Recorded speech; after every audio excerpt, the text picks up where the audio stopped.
my thing. Why So would never you, mind. Why do you break stuff?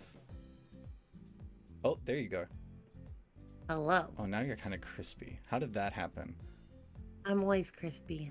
Whoa, why am I so crispy on your you're screen? Like super crispy. I don't really What get... have you done? I've done nothing. We went over this 30 minutes ago. Oh, We there you did. go. There you go. Now you look great. I Hello. had to normalize. Hello. All right. What was that?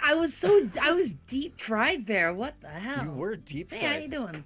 Well, you know, I'm literally like made of an oven, basically. So maybe that's what happened. Ohio Ootori! My name is Kagerou Ootori, or Ootori Kagerou, depending on which side of the ocean you happen to be on, and it is a huge pleasure to see all of you guys here. I was just saying before the stream started, nobody's ever used the pre-stream chat for more than like 2 lines, and so when I loaded up, I actually thought half of you guys were actually spam.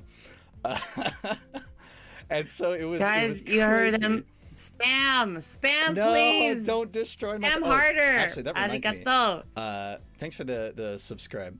But D, you are now a moderator, so you can freely ban these weirdos as much as you like. Juicy. I've given you the power. We all got banned.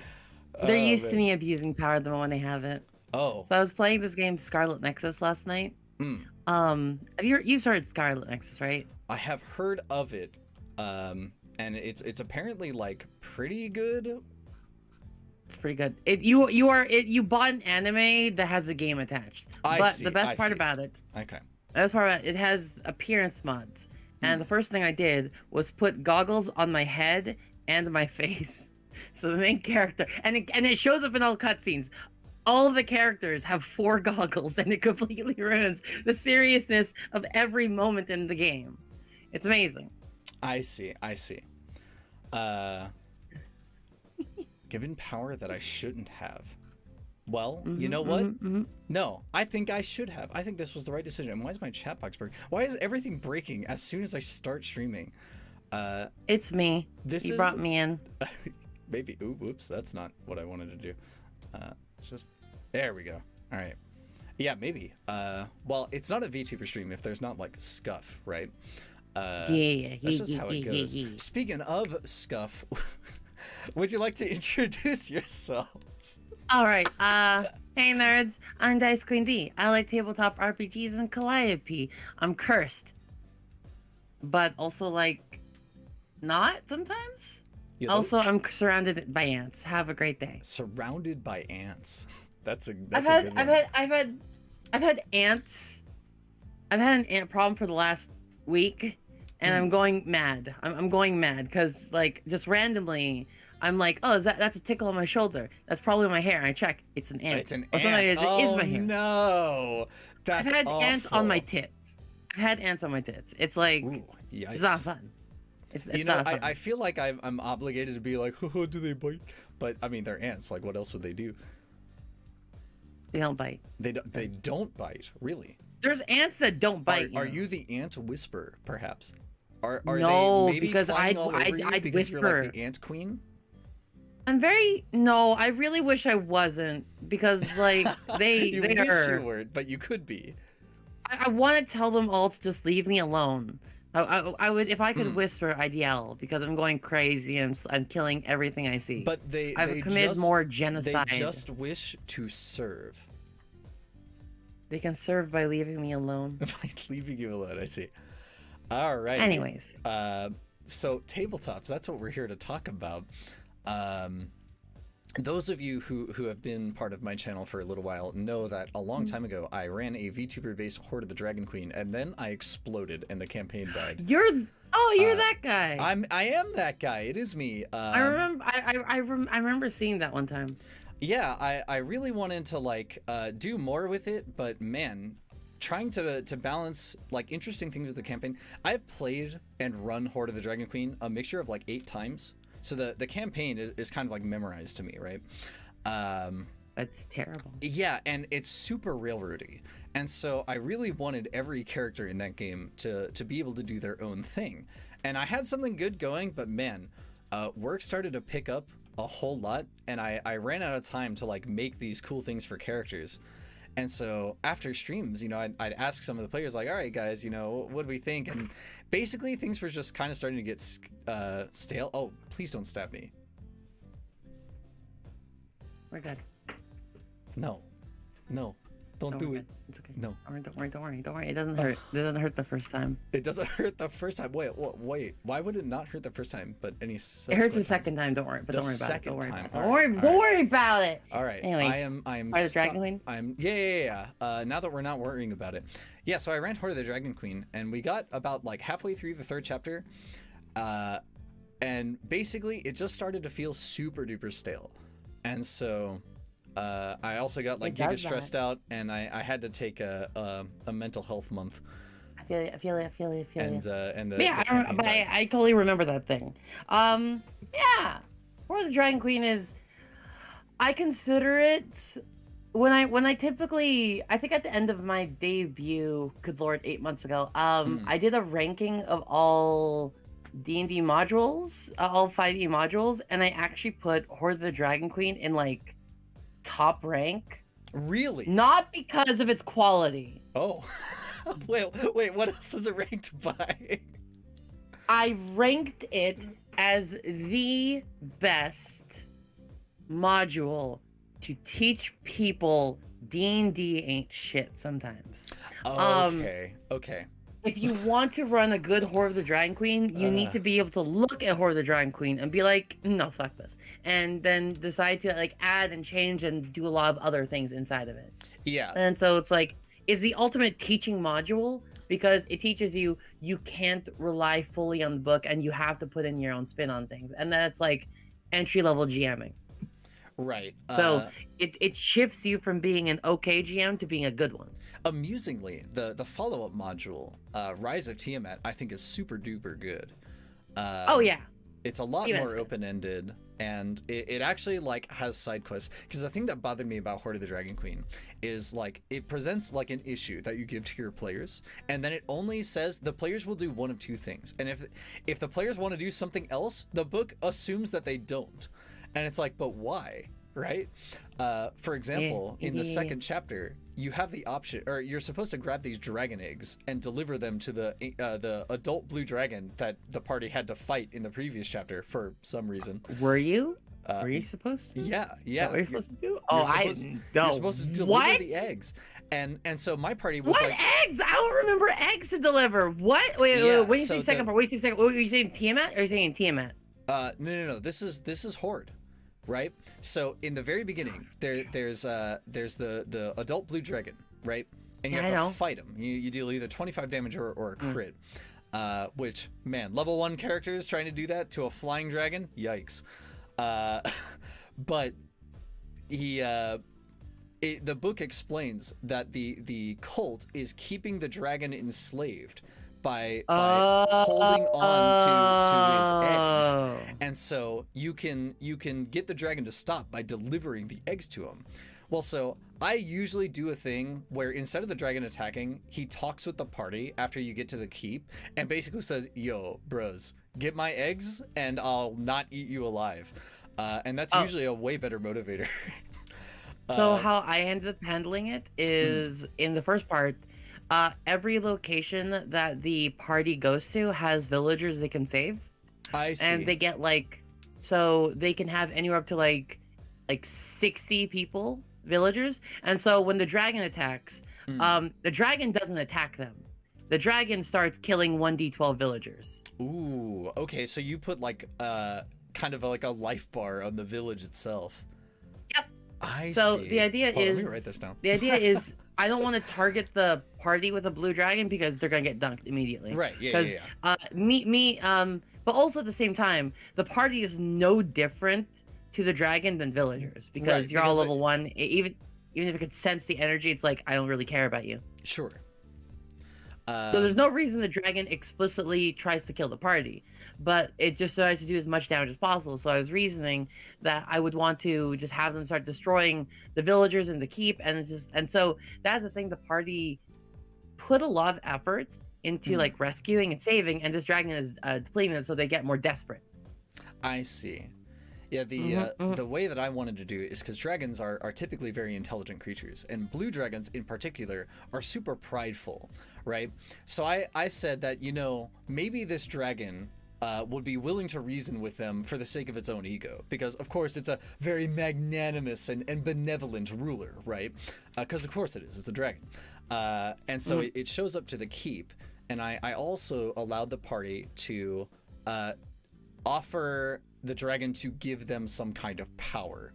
And some of these powers can be crazy nuts, like depending on how good your rolls are or how good your roleplay is, you can just take a free level of sorcerer to get the blue blood ability. Right. And so a lot of them hear them, they're like, yo, a free level sorcerer, let's go.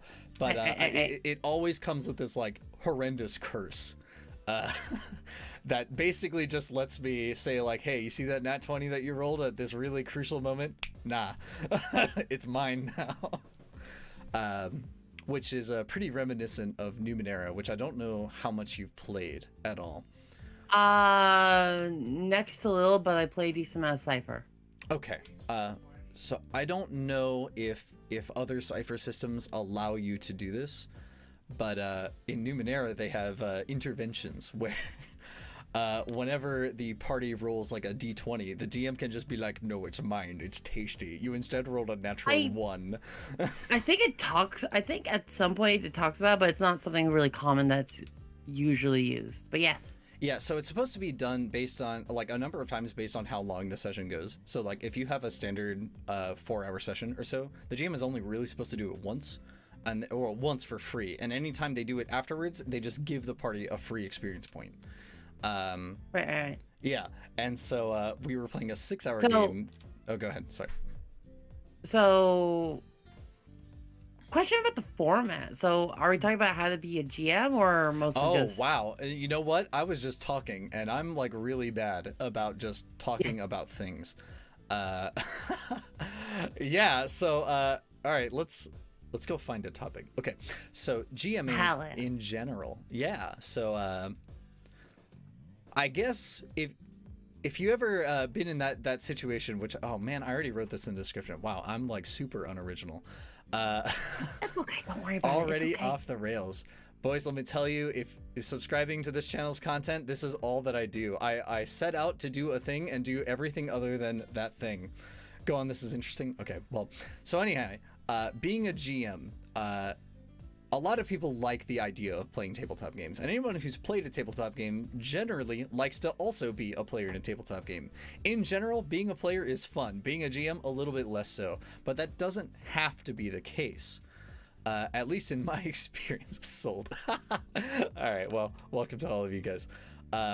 Generally, my experience being a GM is less about like manipulating the party into your like grand plans that you've had. Let me move the alert so you don't get smacked in the face by my stupid bird boy. Birds. Here, we'll put it right here. There we go.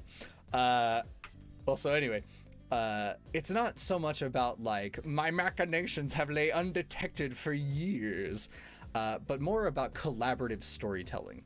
And you can do that through a mix of encounters. And when people hear encounters, they typically think like, all right, we're going to roll for initiative and kill them. But social encounters can be just as deadly or dangerous and exciting as combat ones. And perhaps you have an example of this? Because I know you like to play a lot of the World of Darkness games. Based on your I don't actually. You don't? I don't actually play World of Darkness. I don't.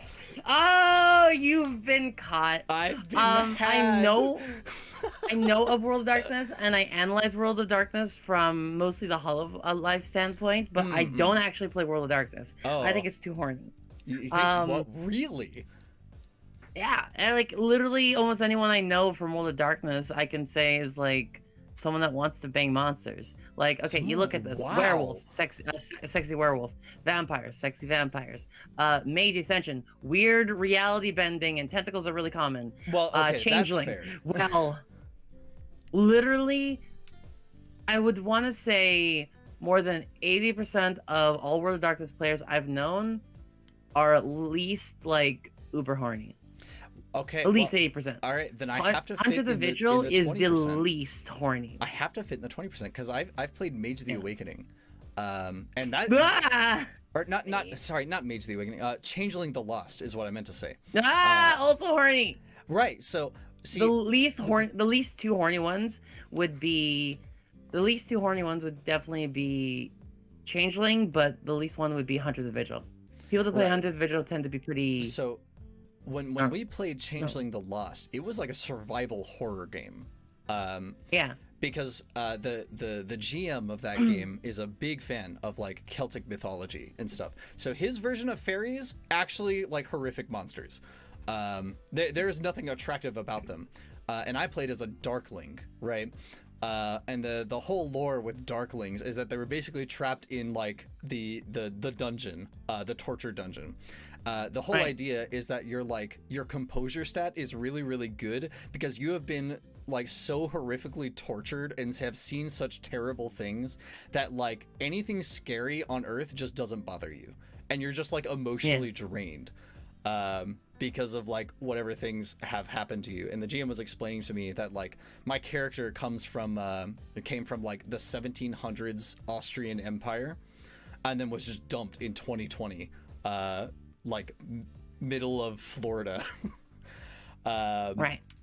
And so that whole time I had like trees growing out of my skin, and they would like break apart my skeletal structure. And then I'd get revived and my memories would be wiped, and the whole thing like goes over and over and over again. It was just like this horrible, horrible time. And so I associate a lot of World of Darkness with like borderline Call of Cthulhu, you know? Like these these terrible things. It really I've depends never on the heard of GM, it being super horny. Extremely horny. Like Wow. like This is news. I did so one of the reasons why my account is as old as like my Twitter account isn't like from when I started VTubing, but because I have a lot of background in the tabletop RPG community. Yeah. I knew a lot of World of Darkness players, and I knew a lot of World of Darkness players that also went to Monster Hearts, which is literally banging monsters, but you're all teenagers. Trust me when I say a lot of World of Darkness is really up there. But no, I don't actually know too much of World of Darkness. That's a shame. I know. It's mostly because I just wanted to avoid everyone trying to bang me in the game. Well, I'm not even kidding. I'm not even kidding. I knew someone. I won't say their name, but I knew someone. They invited me to a World of Darkness players. I knew this person was really into me, and I'm like, oh yikes! I knew what would happen. I knew what would happen because they said, "Oh yeah, we're just gonna play a game at Vampire." I'm like, "So the horniest one." Okay, all right. Okay, we're gonna go there. So I didn't join that one because that's just what happens. Right. It really depends on what direction you go to. It seems to be more common with Vampire the Masquerade and Werewolf and Mage more than the rest, but I'm really glad to see World of Darkness rep that isn't that, because it makes me want to play Hunter the Vigil. Because, I mean, have you been following the Hunter Myth stuff from Hololive? I have not, and I have some very spicy really opinions. I'll leave that for a later discussion because I'm absolutely sure it'll launch into something. The long and short of it is I don't have anything wrong with Hunter Myth, and I think Hololive Myth in general pretty good. Honestly, they are not my favorite streamers. There's only so much of HoloLens content that I actually really enjoy. And I watched Ina's character creation, which was pretty funny. Except, God, I hate puns. I really just hate puns. It's a love-hate relationship for me. But beyond that, Kiara, man, she's something. She's not for me. Same with Amelia and Gura. I have a hard time watching their streams. Callie though, Callie is pretty top quality.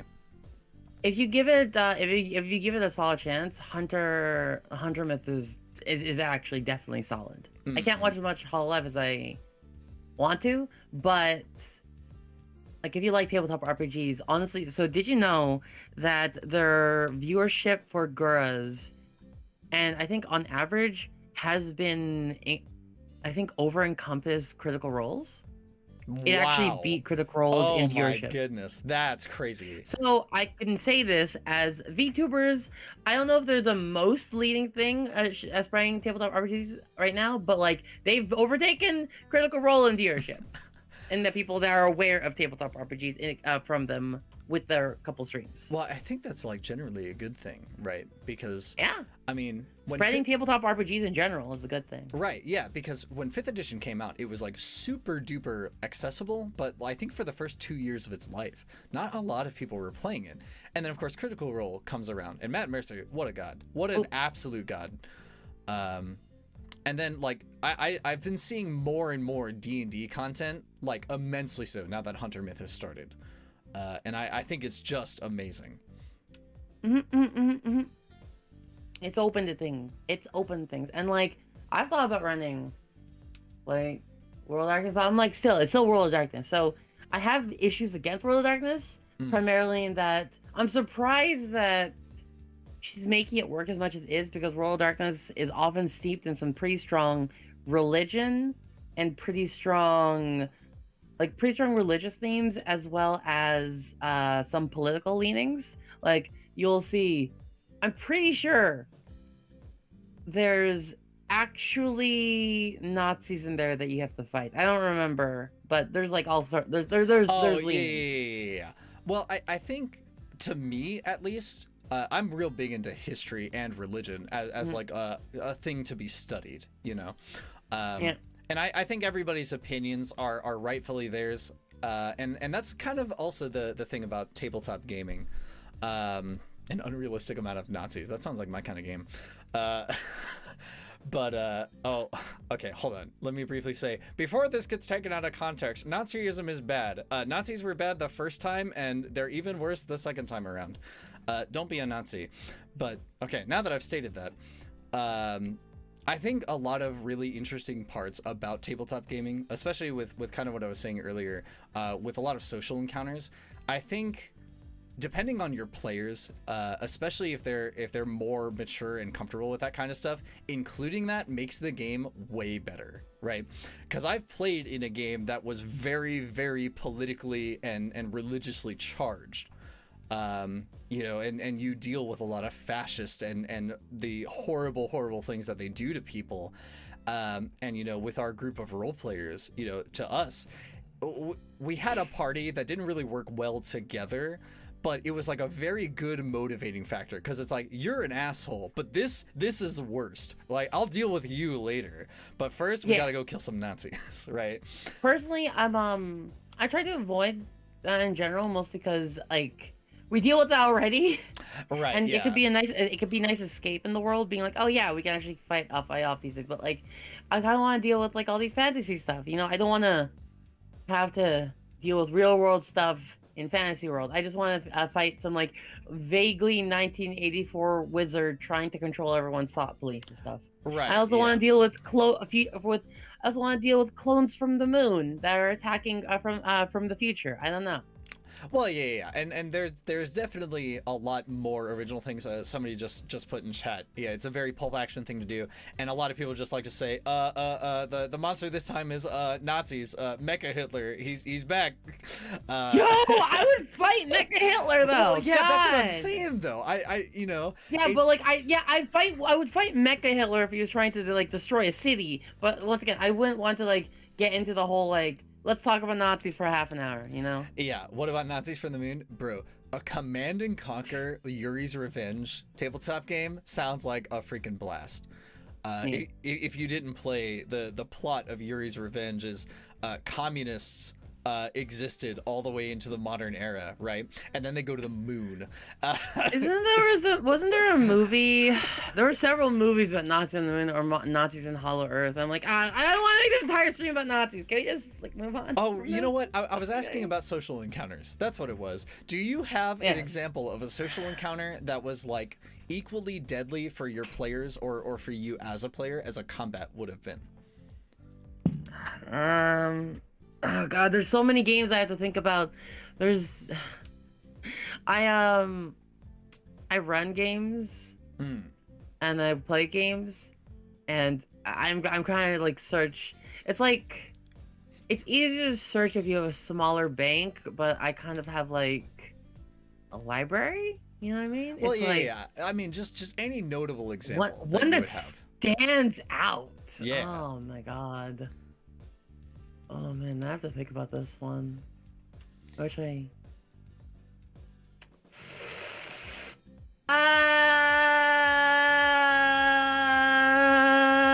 I don't have any off the top of my head. All right, well, I have one. Please hit me. So we were playing Stars Without Number, which is a very space opera set game, and RGM was very, very, very meticulous. Every planet on the grid was actually like its own system of planets, and all of those had cities, capitals, and like history, aristocracy, and all that good stuff. Everywhere felt so lived in. Like the universe felt like a real universe. And God, it took forever to get anywhere. You could theoretically have a whole campaign on one of these planets. But our crew, I joined the campaign a little bit later. But the crew went from like, you know, a group of Han Solo cargo runners to actually starting their own company. Can someone define what a social encounter is? So basically, it's whenever in D&D, specifically D&D, whenever you roll dice, it's technically part of an encounter, no matter what the dice is. So if you're talking to NPCs and you're rolling to persuade them, that's a social encounter, because it's an encounter with dice using social skills. It's often easier to just say instead of encounter, if you're talking non-tabletop RPG terms, an event, effectively. Oh, so, yeah, that's probably a better way. Trying to meet up with, say, oh, you have to meet up with the Baron, and he's offering a choice of like, oh, I need you to help me, but also secretly he has like something behind him, or he has like a trap door that he can like open up if you like piss him off. It's a scenario in which it's deadly event-wise for the characters, or maybe not so much. Maybe just try and flirt with some. That's also a social encounter. Right, and the thing that I'm trying to pull up is that typically in my experience, whenever I try and gather up players, they don't take social events terribly seriously, because they're just like, oh, what are they going to do? Talk us to death? Well, I mean, they could. That's what the power words are for. But heralding back to this example, our crew had created a company. Basically, we had found a gas giant that was off the map, and I built a basically a gas collector, so that traders could, or merchants rather, could basically cut the warp points in half if they go through us. But we ended up finding out that this evil scientist was like cloning people and turning them into psychic monsters, which, for those of you who have played Stars Without Number, psychics are incredibly broken, and they are made that way on purpose. Basically, if you're a psychic, you can sacrifice your attributes to basically break the game temporarily. And so the whole idea is that you have this crazy power, but if you use it too much, well, that's it. And so this evil scientist was trying to create monsters that don't really have that issue. You can get arrested, persecuted, make powerful enemies just from a bad line or charisma roll. Yeah, absolutely. And so we were trying to stop this scientist, and she basically, asked the classic question, oh yeah, you in what army? And so we sent out an SOS being like, hey, we'll give discounts, lifetime discounts to anybody that comes to help us. And like within instance, it was kind of the whole anime Gate of Babylon thing, where these warp points were just opening up and ships everywhere. Even people on the enemy's side were starting to turn, because they're like, well, hell yeah, we want gas discounts. Gas is expensive, right? And so that's like, to me, that's like one of the best uses of making this impossibly difficult combat into an incredibly easy breeze, because of like that social line from our captain. Because it includes a little bit of political intrigue. Gas prices are expensive. It takes advantage of a human's natural willingness to make things easier, and all that other good stuff. And it was just an incredibly clever thing to do. Here's a question: do you think that letting people attempt dumb stuff because it's amusing is guild culture or not? That depends. For me specifically, whenever I set up a game, I want to set up a mood, right? most of my gaming group is pretty well set in a serious game with some funny moments. But usually I do not let people just like arbitrarily be like, I rolled to seduce the dragon. Stop. Just stop, right? That joke was funny once. And sometimes it can be funny otherwise. I tend to play more serious focused games, things that are very, very, I wouldn't say gritty or like grimdark, but kind of the whole idea of like your characters are doing something because if they didn't, things would be real bad. That stuff is going to be more memorable than just a normal combat war. Yeah, absolutely. Cheers for your stars, GM. Yeah, they're absolutely fabulous. Unfortunately, they got burned out by tabletop games because they're basically a perfectionist. And so after that game, they weren't able to run again. Now it's your turn. But I still don't really have I don't really have anything off the top of my head, primarily because I don't take too much stock in a lot of tabletop RPG stories. So like, how can I say this? I kind of focus on actionable things really quickly. Yeah, I've done social encounters, but they tend to be less something I'd say planned out, but tend to happen organically as we go through it. It's thinking about it. There's a handful, but it's just really hard to like pull into my memory banks for this one. I'm sorry. Yeah, no worries. It is fortunate that we have two very different styles of running, because this conversation was going to be really awkward if we just arbitrarily agreed on everything. I am more the type to basically have big events for every character that comes into the game. I'm a big fan of session zeros, which this is another GM 101, at least for me. If you intend to be a GM, absolutely get into the culture of session zeros. How specifically you want to do them are up to you. I like to do session zeros on a player by player basis. So that way everyone has like a chance to kind of get into the skin of their character and understand their place in the world, and also kind of come up with their own reasons as to why they're on the big adventure. Other GMs like to do a session zero of you meeting the red dragon and sorry, go ahead. It's okay. For me,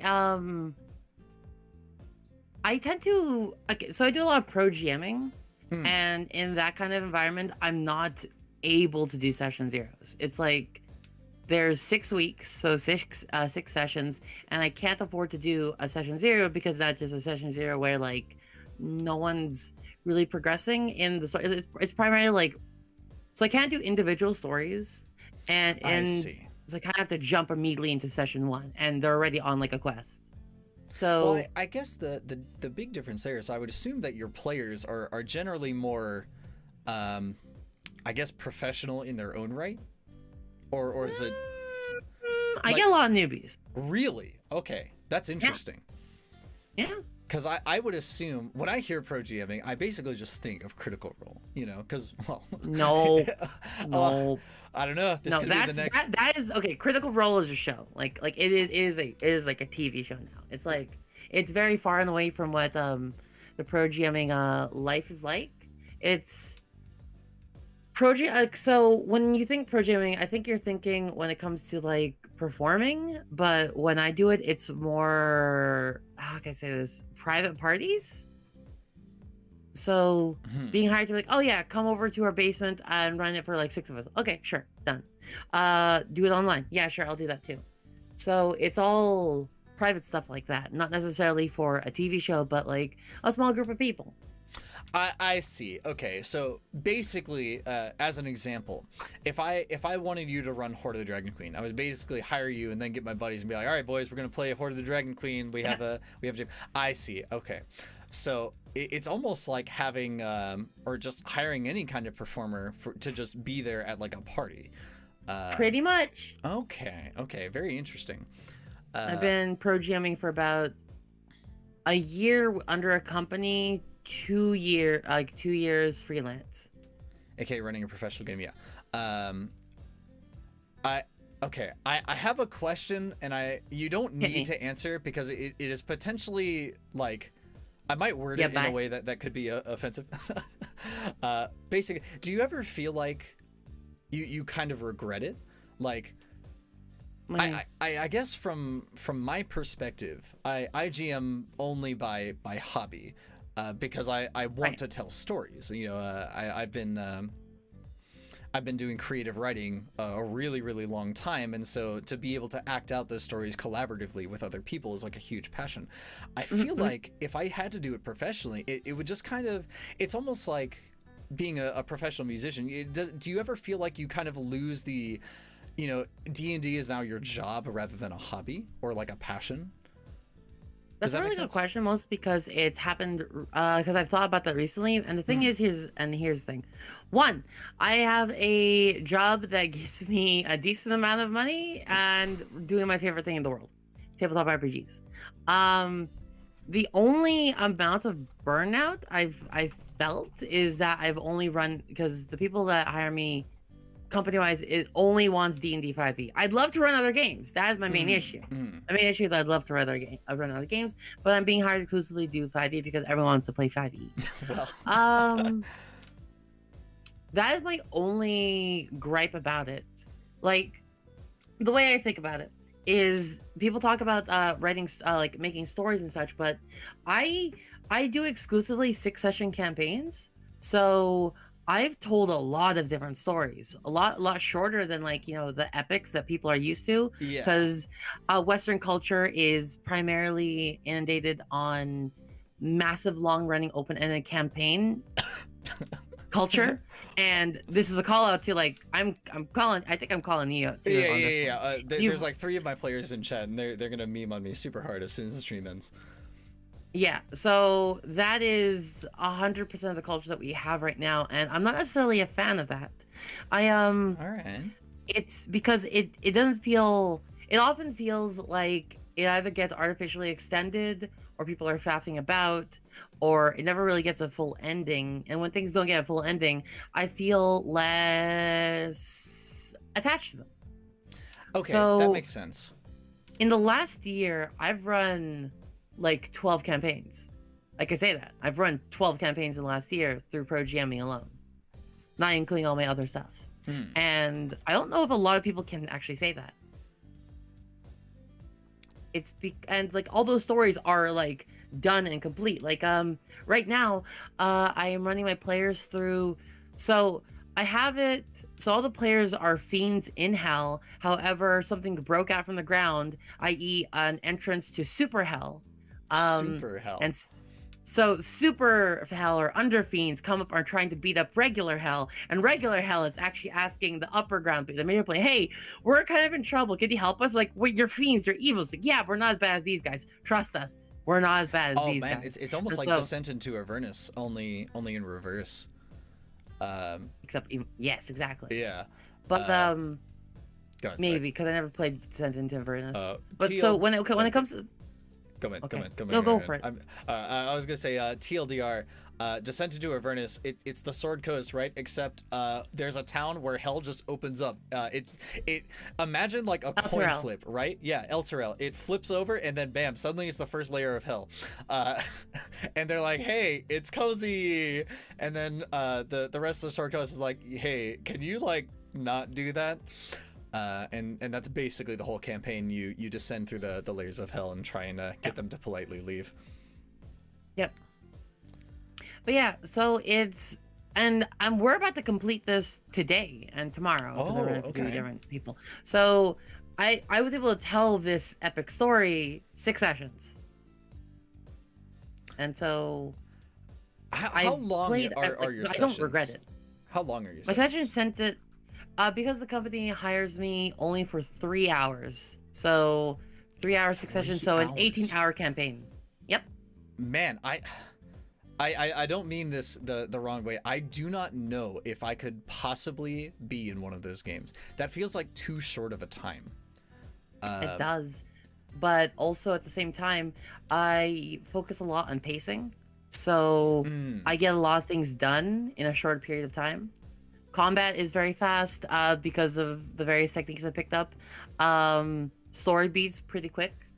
So one thing I think that tends to happen when it comes to Western open world campaigns is people tend to take a long period of time in between not only their actions or what they want to do, and a short period of time, especially when it's on the clock, encourages people to act and think faster. Yeah. So these games go at a blistering pace. I definitely agree there. My own group has a rule of the 1 minute turn.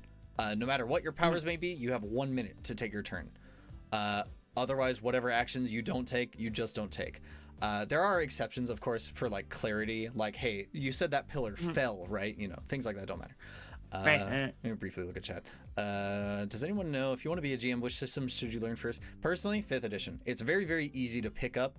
And there are a number of very good introductory, like Dee said earlier, Horde of the Dragon Queen. Not a very good campaign, but to really get the feeling of being a GM, pretty good one. There's also the Lost Mines of Phandelver, which is actually an introduction to both players and GMs. So stuff like that. Personally, I would suggest playing Quest. Quest is a very simple system. It just rolls a d20. And when I run tabletops for stream, it's always Quest, and it's a very easy system. So if you really want to like start GMing and you want the most basic of an intro, yet something still dynamic for the players to engage with, Quest RPG. You could go on to at adventure.game.com. Adventure.game. All right, I'll have to check that out myself. Oh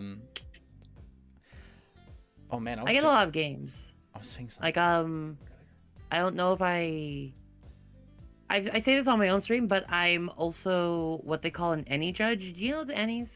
No. The Ennies are a yearly, they're like an annual award for tabletop RPG excellence. Oh, so I get sent a lot of games. And so I spend a lot of my time reading, analyzing, and running those kind of like those games. And like D&D is very accessible, but is it the most simple one? No. Is it the easiest one to get into? No. The modules are really good, but I don't think it's the easiest system you can pick up or learn right now in the modern landscape. Yeah, some people really get it. D&D, I feel like, has this issue when it comes to mechanics. I was complaining about this before stream.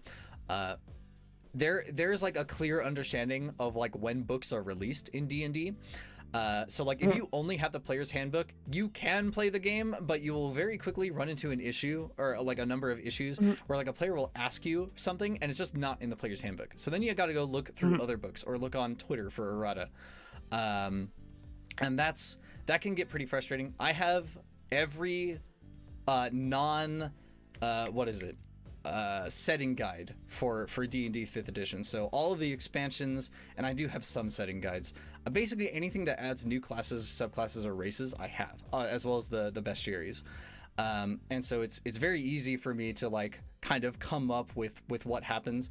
And basically, in my experience of DMing, there comes a point where you've like played so many games as a player and like done a little bit of GMing where you kind of understand what it is that you want as a player, and like it's kind of they treat others as you would want to be treated, right? So when you're a game master, if you're one of my players or if I'm one of your players, I would hope that if we at all ever had to switch GMs, then like even if the story or whatever of the game gets changed, like the way the players are treated should not be changed, if that makes sense.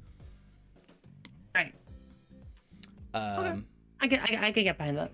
I think a lot of it for GMing is like a bit of give and take, because again, for me, it's a lot of collaborative storytelling. I like making characters that are kind of hard to deal with at first, and then through roleplay and just kind of the natural progression of the game, they kind of come to the realization that there's more to life than themselves. A notable character that I have been requested to play by particular GMs, he's this like mage who thinks he knows everything and he can like hop through dimensions, because in a Pathfinder game he opened a demi-plane and accidentally copied himself a bunch. And so there's all these clones of these very arrogant mages who run around. But every game I play him in, his story gets a little bit further, and he's kind of come to be the more traditional old wise wizard type, because he's like, man, I've seen this shit so many times. I'm tired of people just dying when I could just deal with it. All of that stuff. I was half an hour late. No wonder the topic seemed weird. Well, welcome back to the present part of the stream. Oh boy. So, now that you've mentioned the Ennies, is there a game system that you love more than anything else? Like, if you had the option to run any game, you go to this system every single time. ICRPG, done. ICRPG. Or Savage Worlds, one of those. Oh, one of those. I have heard of Savage Worlds. It's either Savage Worlds or ICRPG. Savage Worlds is good but can be crunchy. ICRPG is a lot more. I honestly flip flop between the two as my favorite system. Savage Worlds tends to be my favorite system, but every once in a while I just find they're both setting agnostic, so I can kind of run whatever I want in either of them. Yeah. Whereas ICRPG, Savage Worlds cares a lot about high-speed pulp action, which is really good, but also its actions are a lot more tactical than a lot of people are used to, so it could be a little bit hard for people to get into. And it plays very differently from any other game, which is part of why I like the weird dice. But ICRPG is a D20 system, and everyone knows a D20 system. Sure. And it's doable, but it's why I flip-flop between the two as much as I do. ICRPG or Index Card RPG is like a game that's only found on like drive-through, but it's probably one of my favorite systems of all time. It's like you use a D20. It's like what they do is that they convert almost everything into damage. Like, so let's say you want to open a chest. You know how in D&D it's pass fail like the save? Yeah.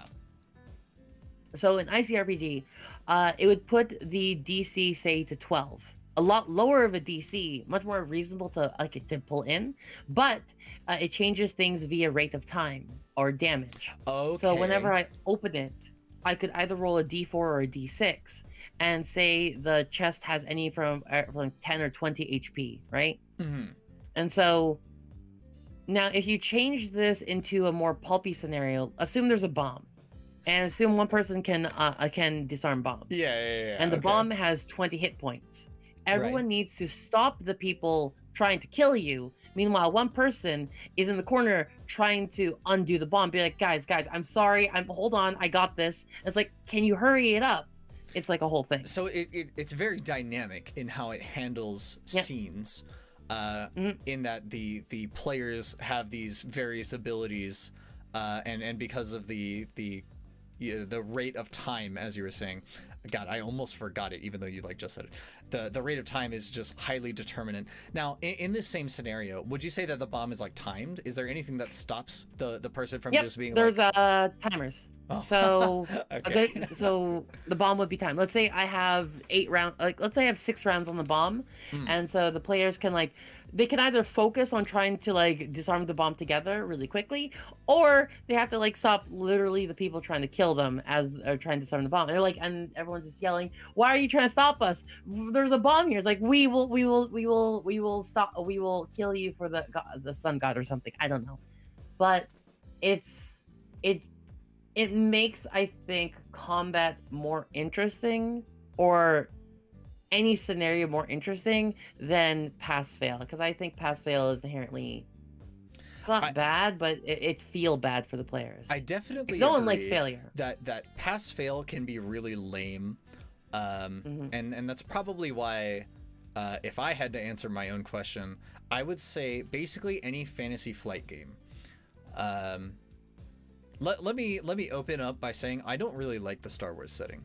A bit of a lukewarm take, but I think. And Genesis? Well, just not for me either. Genesis is Genesis is the fantasy. Oh, sorry. I thought you said Neon Genesis, and I was like, I'm not really sure. Genesis. My ears are real bad too. No, but yeah, the special dice that they use are really, really interesting because they're all what I like to call storytelling dice. Rather than have a pass-fail, it's like you pass, but there's consequences, and there's also degrees of success, which I think for any system to like automatically make me like it, degrees of passing and failure like automatically just make things more interesting, because it's not just, oh, you did it or you didn't do it. It's you did it except, or you didn't quite do it but, and it just makes every situation more interesting, and it also makes it a little bit more realistic. But I played a Fantasy Flight Star Wars game. It was one of my favorite games of all time ever.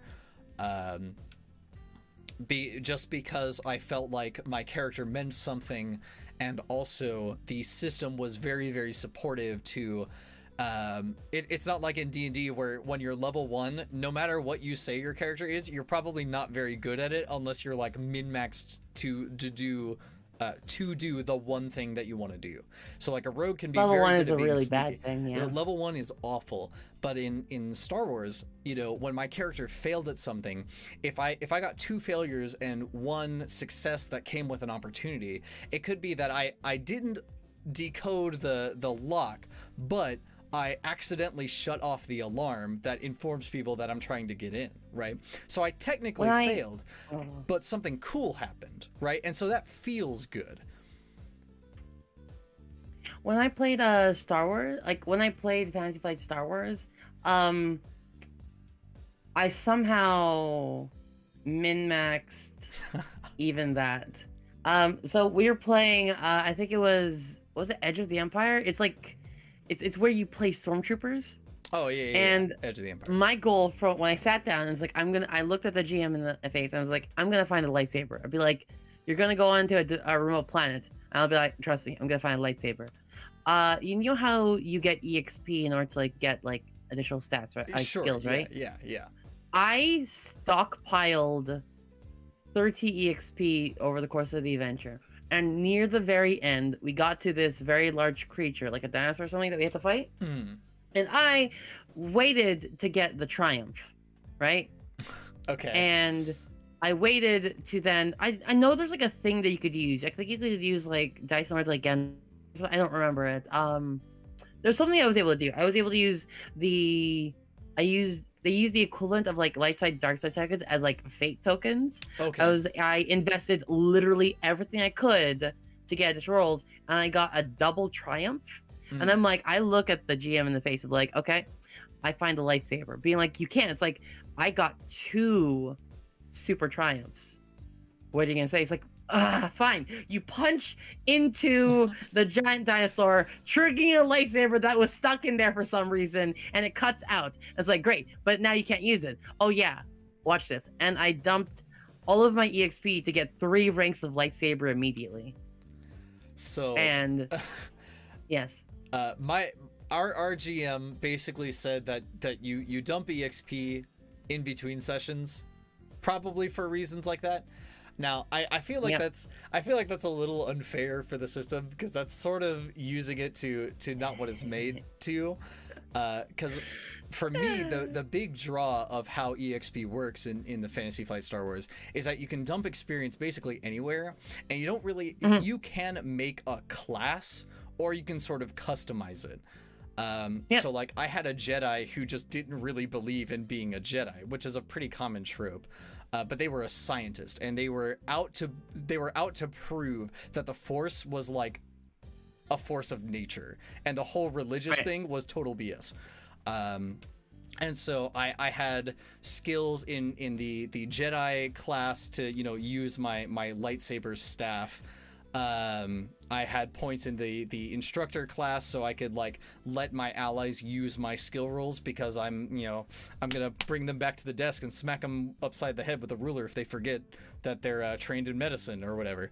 And then I was also the crew's doctor, so I had skills in the surgeon class, and it felt like my character was like somebody that could feasibly exist, and was supported by the rules of the game. I was totally supported by the rules of the game. Yes, but like technically, but yeah, what do you mean technically? Oh my Double that's so two triumphs, lame, though. 2 triumphs, all of my EXP into lightsaber in one go and killing a dinosaur. Like, come on, like that was all of the rules of the system. I didn't like. There was no flub there. That's so lame, though. I feel like I feel like that's a stormtrooper with a lightsaber because I got 2 critical successes. I mean, I feel like that's pretty up there. That's like the bard running in to be like, "Hey, can I roll to seduce the dragon?" And he rolls those eyes and be like, I would feel like it is, right? If I was a player in that game, I'd probably be a little annoyed and be like, "Oh, come on, D. Like, is that the climactic ending to this chapter? You pull a lightsaber out of nowhere and you I somehow have been looking for a lightsaber for the entire thing. I role played my character perfectly. He wasn't just hunting. I think finding for the a lightsaber is great. good. I think dumping points into suddenly learning how to use it—that's the part that bothers me. He was naturally proficient in it. Okay. He didn't realize how good he was at a lightsaber until he touched it. It's like, Chad, wow. let me ask you: if you saw this scene in a movie, wouldn't tell me that not everybody in the theater would say that it was such a crazy cop-out that he instantly knows how to use the lightsaber? It was just innate inside of it. It's just like my Jedi blood. So here's the best part. So my guy used electric fists. So he'd like stun fists. Literally, I charged. I punched this dinosaur in the stomach, which pressed the button. And I'm like, oh great, awesome, a lightsaber. And just grabbed it right in there. It felt good. It's like, I think a game should be ultimately about like. People say this a lot. I tend to criticize whenever it's just like, a game is about having fun, right? Sure, yeah. There you go. I had a lot of fun. And everyone at the table were like, holy shit, she actually did it. T9 had been looking for a I hadn't been looking for a lightsaber, but meta-wise, I'm like, I want a lightsaber. But in character, he wasn't even like hunting for it, but I got it eventually. It took a while. So I mean, if everybody at the table had a good time, then who cares, right? Yeah, exactly. But that's why when I gather up a group, I usually ask them like, what's the tone of the game, right? And again, my go-to group is again very more serious and kind of nitty-gritty focused with comic relief here and there. For me, I'm more pulp movie action. I like feeling the highs and lows of a thing, being really high and being really low. Like, I don't know. I tend to see tabletop RPGs as like mostly escapism, and if I can't enjoy or do something I can't do IRL in there, like running on the walls. I literally did everything I can in Pathfinder 2 to let my character run up walls to the point she could start running up waterfalls, which is pretty dope. But it's just the kind of thing, it can be kind of breaking, but also it's a world of magic and wonder and fantasy, and like, why does everything have to be so down and gritty? You know what I mean? I know this kind of story some people like, but I feel that's so, I don't want to say common? Well, it is definitely done, like, a lot. And I can agree that like the whole like ridiculousness of just being able to do these crazy things that make no sense and bend the laws of physics can be fun. Mutants and Masterminds are pretty good at that. But I guess for me, I kind of enjoy getting a little stressed out about like a game. Mostly because I'm gonna stress out about it anyway, right? That like my brain just runs at 1,000,000 miles an hour, and it's just kind of what I do. But for me, I want to like replace myself with my character and be like, what do they do in this situation? And I feel like a lot of like really crazy moments that are just like super obnoxious, that kind of takes me out of the immersion factor. And it's not like the worst thing ever, but it makes the game less fun to me. And again, it's just kind of the difference between the two of us, and I don't think there's anything wrong with it. But I really enjoy those kind of like, I don't want to say light against dark. That's basically what it boils down to. Kinda. That's my vibe. Yeah. Well, I mean, and that's just what it is, and that's fine. I tend to prefer stuff like that, mostly because when I write my characters' backstories, you know, I want it to mean something, and man, I think there can be a lot of like. So here's the thing, like when it comes to these sort of situations, I kind of take a metamodernity approach to it. It's just the idea that you can't find something meaningful when you say you want to mean something in something silly, I think is inherently wrong. Because here's a good example. Okay. Did you ever watch BoJack Horseman? Nope. So can I ask why? Just not didn't interest you, the art, yada yada, things like that. BoJack Horseman. Well, first I need to figure out if I've heard of it. A lot of people were really, really turned off by its art, or that it was crude, or that it made a lot of like sex or dirty jokes.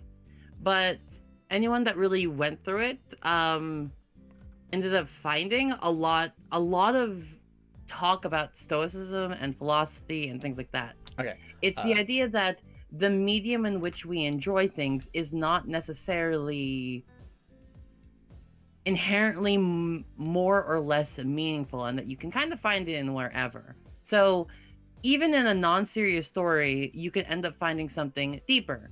There's this D&D comic that talks about this guy Slap Happy Jack. I don't know if you've seen it. Nope. Let me find this. Here, I'll send you this comic right now. Okay. Maybe you can put it on stream. I don't know, but it's a comic that really stands out to me as what tabletop RPGs could be and what they can do. Okay. I'm trying to find a bigger image of it. That's okay. I found a bigger image here. Okay. Like, I love Slap Happy. But it's this idea that this very silly character initially on that people are like, oh man, that's going to be really obnoxious and like awful, ends up being like an emotional cornerstone of the group. And I think that there's this almost prejudice against silly things that in a way detracts from the overall experience tabletop RPGs are capable of utilizing or like invoking inside of you.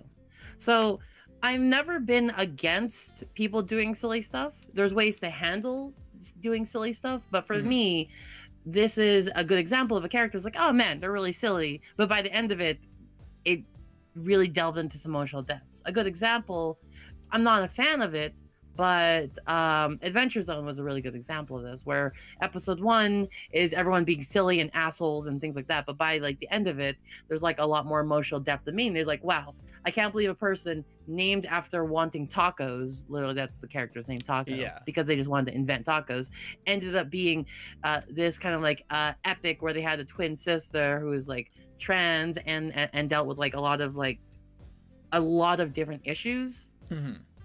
Ended up wherever they ended up. It's like, it's almost unfair to assume that the genre and the content in which you handle a thing fully encloses the kind of content you can have. Okay. So when I do something silly, even if other people think it's obnoxious, this is the same kind of character that could have a very deep moment like a couple sessions later for some various reason. It's not. So to be sure, New Terra has a good point here, by the way. New Terra has a good point. Gura's session with Callie is a great example of this. It started off her trying to go to space and ended up being really genuine, her connecting with a character that wasn't supposed to exist. The whole thing. To make sure that I'm understanding you correctly, because I don't want to misinterpret, and I especially don't want to be like, no, you're wrong. You're basically saying that the concept of being like serious has to be serious is basically just being closely minded for like no reason. Yep. Because there's nothing inherent. Oh, okay. So, I guess my comeback here is probably just because I've been probably burned by like really bad experiences of people who are like. So there's one example, that very same Stars Without Number game. We actually had a player who was playing a guy called Graves the Janitor. He was a janitor, and he was kind of this rootin' tootin' cowboy kind of dude, who was a field medic for mechanical reasons, but he didn't have any real backstory as to why he was a medic. And the GM got really frustrated because it turns out that the player was just trying to do like an insert of Graves from League of Legends into this game, only he was also a bathroom janitor. And it was a very silly character, but he ended up having this insane backstory where it turns out the reason that he became a janitor was he had like this insane PTSD from a war that he just like doesn't really remember or chooses not to remember. Exactly this is an example. And I got to play as his old partner Tommy, who was another rootin' tootin' cowboy kind of guy, who ended up betraying Graves' squad, and you know, it was a very cool moment. So I definitely agree that those things can happen, but I think that is the only example. Every other time I've had a character who had like kind of a ridiculous premise, they're just obnoxious. There's also a thing here of the kind of expectations you have going into a game. Like, I'm a lot more open-minded about this kind of stuff, and it tends to develop into this sort of scenario where a character becomes an emotional cornerstone quite often, actually, because I don't know. I feel it's just the tighter grip you hold on something, the more likely it'll break. That makes sense. So with a looser group, it lets them flutter free, you know what I mean? And they come back. I see. You know what? I don't really know what your schedule is like, but I think something that I'd like to try is I want to try playing in a game that you run, or perhaps running a game for you, and I want to kind of like clash these two ideals together and see what happens, right? So this kind of thing doesn't necessarily happen in like a couple sessions, and I don't know if I can invest anything longer than 3 sessions. Well, yeah, that's fair. I got a really tight schedule. I understand, and that's why I wanted to ask ahead of time. I think it would be interesting to do at some point in the future, just because, again, my gaming group, we've been playing together for 12 years almost. And so we're just really used to each other. I don't want to say that things are stale, but it's incredibly predictable on what another character is going to do, right? It's like, oh, Kagerou is playing this guy, so, you know, he's going to do this and this and this, and I can, you know, they can almost tell what it is I'm going to say before I say it. And so to that example, I guess things are a little stale. And a lot of the same story tropes kind of pop up in our games because over and over again, yeah. We're all the same players. And I haven't really had a chance to branch out and try something new. Right. So whenever you next have room, even if it's for a short game, and you're willing to put up with me, I'll take you up on that offer. And we'll see what happens. Okay. It's like, I don't know, I've done this for a long time. 14 years now? Well, not a long time, but 14 years. And the one thing I quickly realized coming out of like Dungeons and Dragons, I started with 3.5, but the one thing you get out first is realizing there's a really open world with a lot of different things you can explore, and things can go in directions you don't necessarily expect. So I say this before, but I run this game for my Twitch chat. So they play a character, and we had a character where her goal was to kidnap an idol, get famous. Actually, yeah, there's actually a really good example. Just literally, like, not even the last couple of months. Their goal was kidnap an idol, replace her, get famous, make money, get laid. And it turned out being an oddly compelling story about fame, how far you're willing to go for it, and then the character ultimately dying in the end because of her ambitions. I see. Okay. It's kind of funny you mentioned that, because I played a very similar game in a different 5e game. I'm not sure how familiar you are with the Palladium general storyline. Not too much. Okay. Not too much. Basically, imagine any given world, suddenly everything happens. It's like the multiverse kind of collapses in on itself, and anything becomes possible. So I was playing a cat girl, who was basically a fortune teller, and they had the ability. They had like minor magic, and they were just trying to make money. Well, they happen to sneak into a meeting of nobles, and one of the nobles, who is like a princess of a distant nation, looks very similar to this cat girl. And so what happens is they meet later in a hallway, and the princess decides that it would be interesting if they swapped places. But then what ends up happening is that the princess, now having swapped with the fortune teller, gets killed in like gang action. And so now this character has to figure out how to be like a noble and stuff. And they have to like use their magic in order to appear like they know what they're talking about. And it went from this story of being like, oh yeah, it's a get rich quick scheme, to like, I'm rolling deception because if I don't, I possibly lose like an entire nation, you know? Yeah. And I love those kinds of stories. But the main I don't think difference that's exactly here, what I'm talking about, but yeah. well, it sort of reminded me of like the whole change places and get rich quick, and then things aren't quite as they intended, because the main difference here is where your story was a lot more organic. Mine was more or less premeditated. I worked with the GM to like be like, okay, so like, you know, at some point in the campaign, I'd like this to happen, so that way I can react to it this way. And they're like, okay. I guess, wow. 90% of my stuff that I tend to do is so when I do my Twitch plays thing, I actually can't predict anything that the chat does. Oh yeah, 'cause so it's Twitch chat.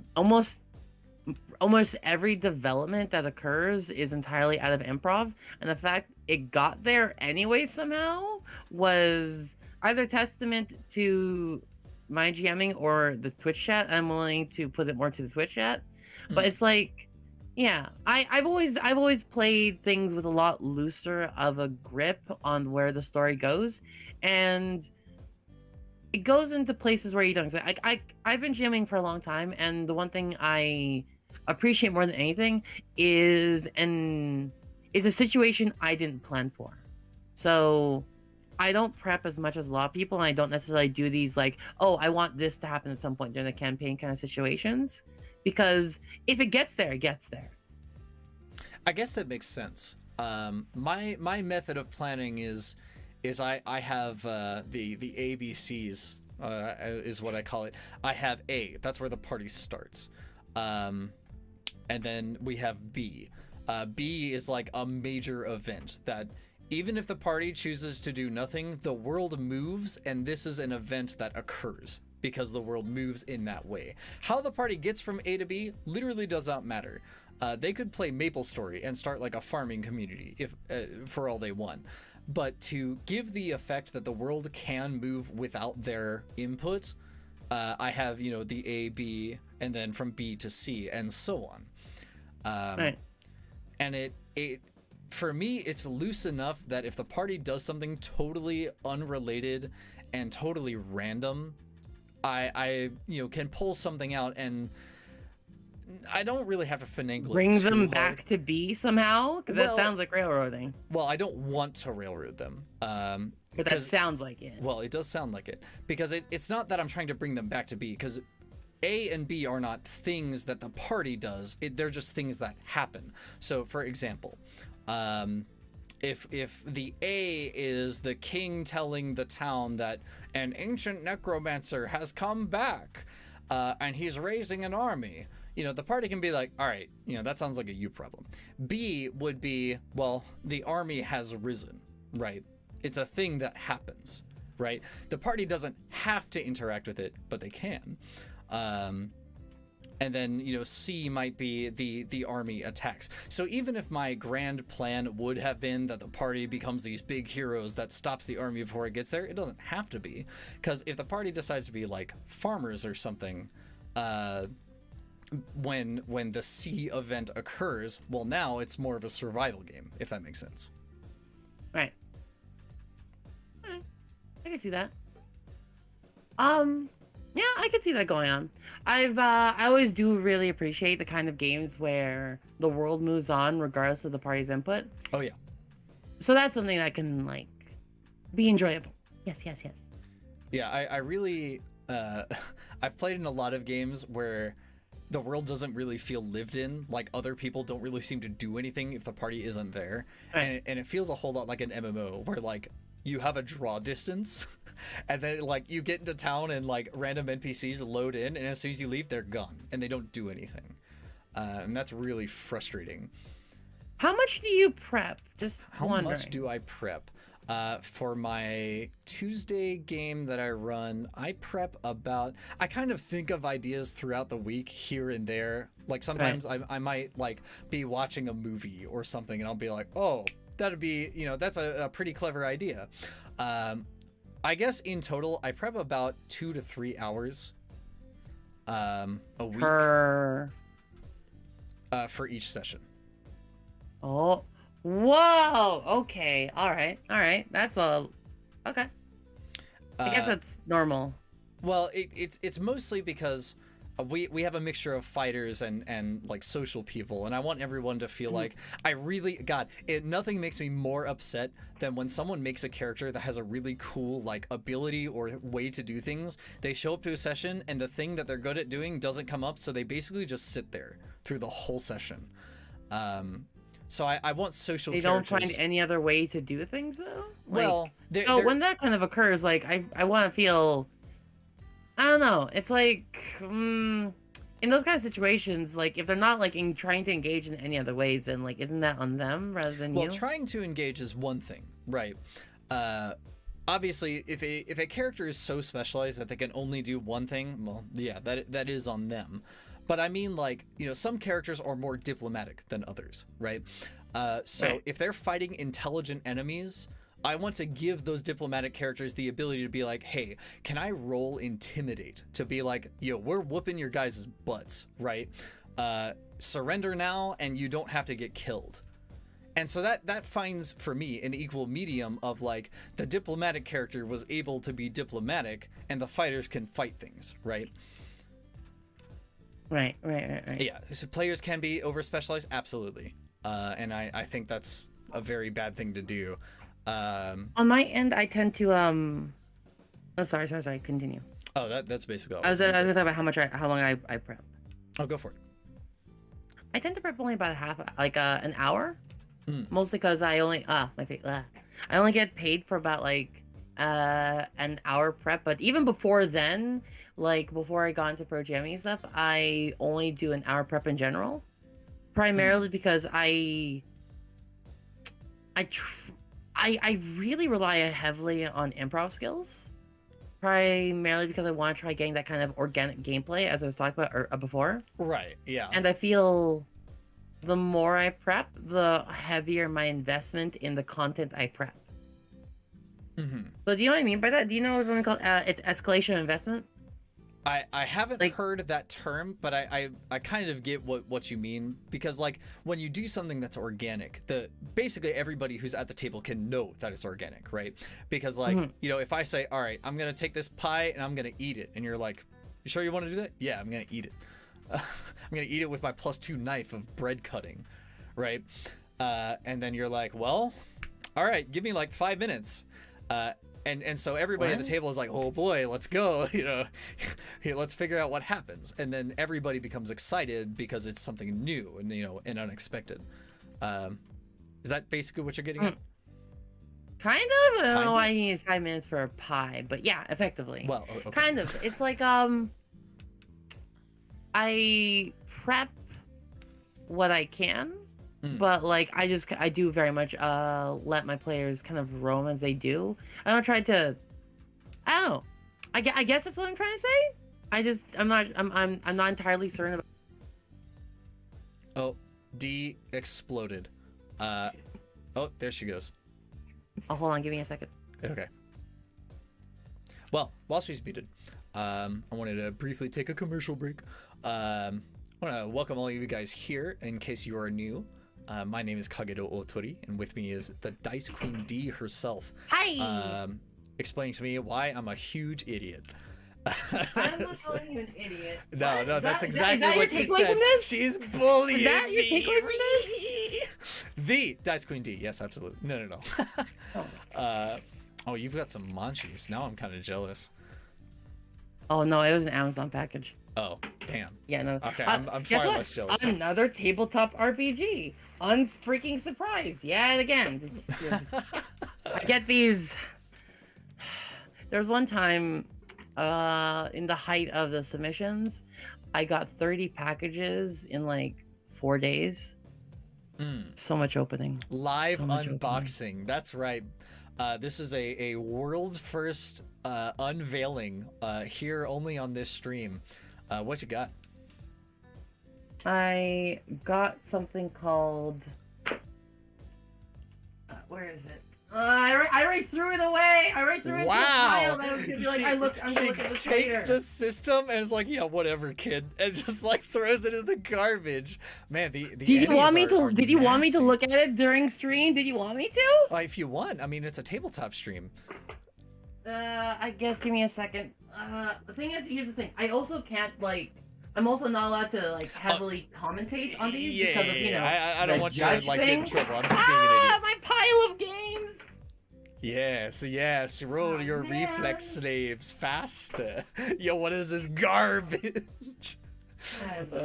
Any player dumb enough to stick their heads in a hole in the wall and whatever looks he deserves consequences. Yeah, absolutely. Like, you don't have an idea what my room looks like, but it is nothing but piles of books. I have 3 bookshelves, and I still need about 4 additional piles on the ground. You know what? It's your lifestyle, and I think that's a beautiful thing. Tabletop RPGs are literally my lifeblood. Between GMing, between pro GMing, between playing, between analyzing things, it is. I call myself Dice Queen D because, no offense to you, I consider myself the best tabletop RPG VTuber, mostly knowledge-wise, but also exposure-wise. You'd probably be correct. I mean, that's just how it goes, right? I'm more of a variety streamer that just happens to like D&D. And so I'm not going to take offense and be like, no, I was the first, because, well, that's not true at all. No. It is technically even true. if Arcadum became a VTuber, I think I'd be better than him. Not gonna lie. Wow. Oh my god. Even if Arcadum. Arcadum. Wow. I thought you said even before I became a VTuber, I was better than him. I thought you were talking about me. I was like, yo, what the heck? Oh no. What? I mean, also. I mean, probably, realistically speaking. That's just kind of how it goes. But yeah, Arcadum definitely. Like Arcadum's a fantastic GM, but like I'm pretty sure my knowledge even base is heard bigger of that than his. man. You don't know Arcadum? No. Seriously? No. Really? Like I said, I do a lot of D&D by hobby, but I don't watch Critical Role at all. Yeah, same. I don't really do or interact a lot more. This is actually my first major interaction with another like D&D content creator. Tabletop RPG content creator. Okay, my I don't consider myself a apologies. D&D content creator, mostly because I do more than that. I work with a lot of new people myself, and since most of them want to play D&D, I just sort of explain, there are tabletop games that aren't D&D, but we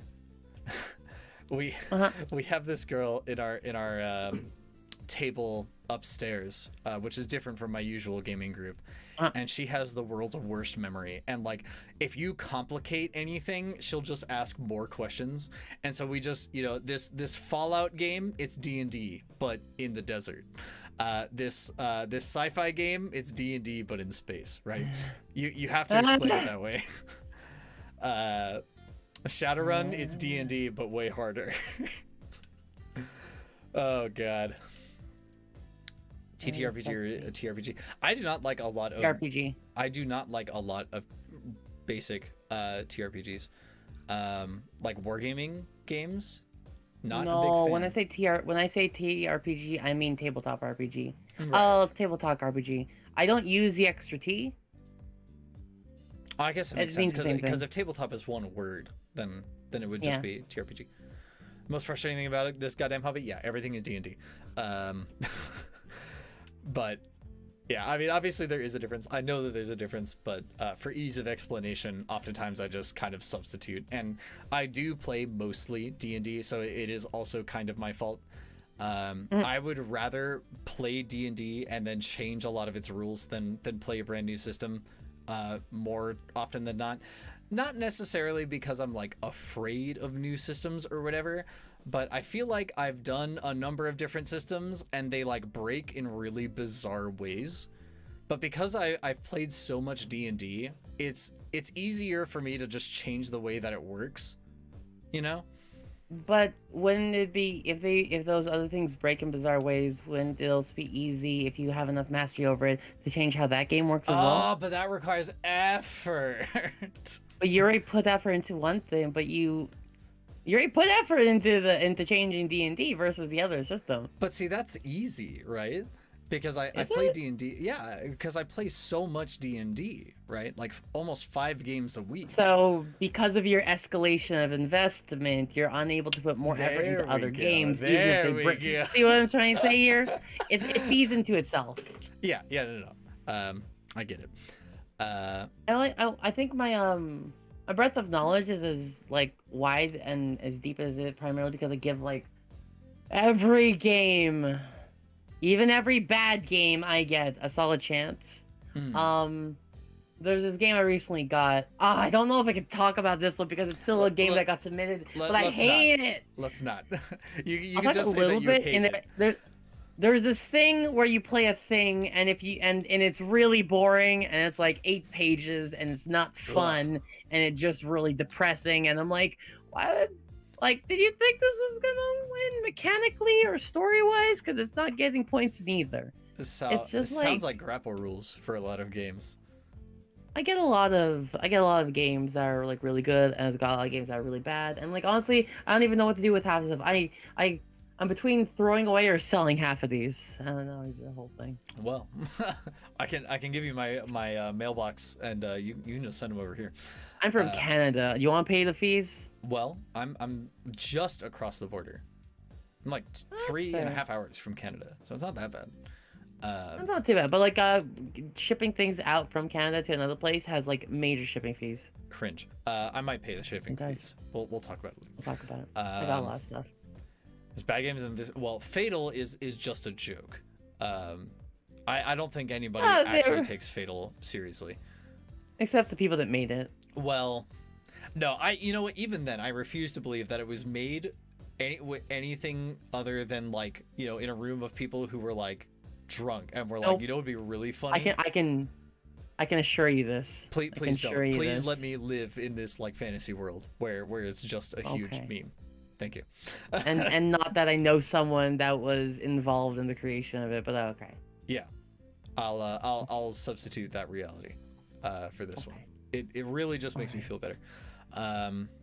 No, so in regards to branching out to other systems, I've been playing a lot more Blades in the Dark, and Pathfinder 2, which I know Pathfinder 2 isn't too far from the nest of standard D&D, but we're trying. But Blades is super duper fun.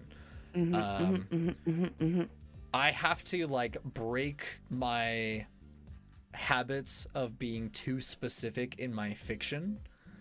That's like a really bad habit that I have. I'm very used to playing D&D in the way where you like argue for bonuses, where it's like, okay, well, I'm swinging my sword in a vertical slice, and then I'm gonna follow up with a diagonal one as my extra attack. Can I get advantage because he's guarding on this side?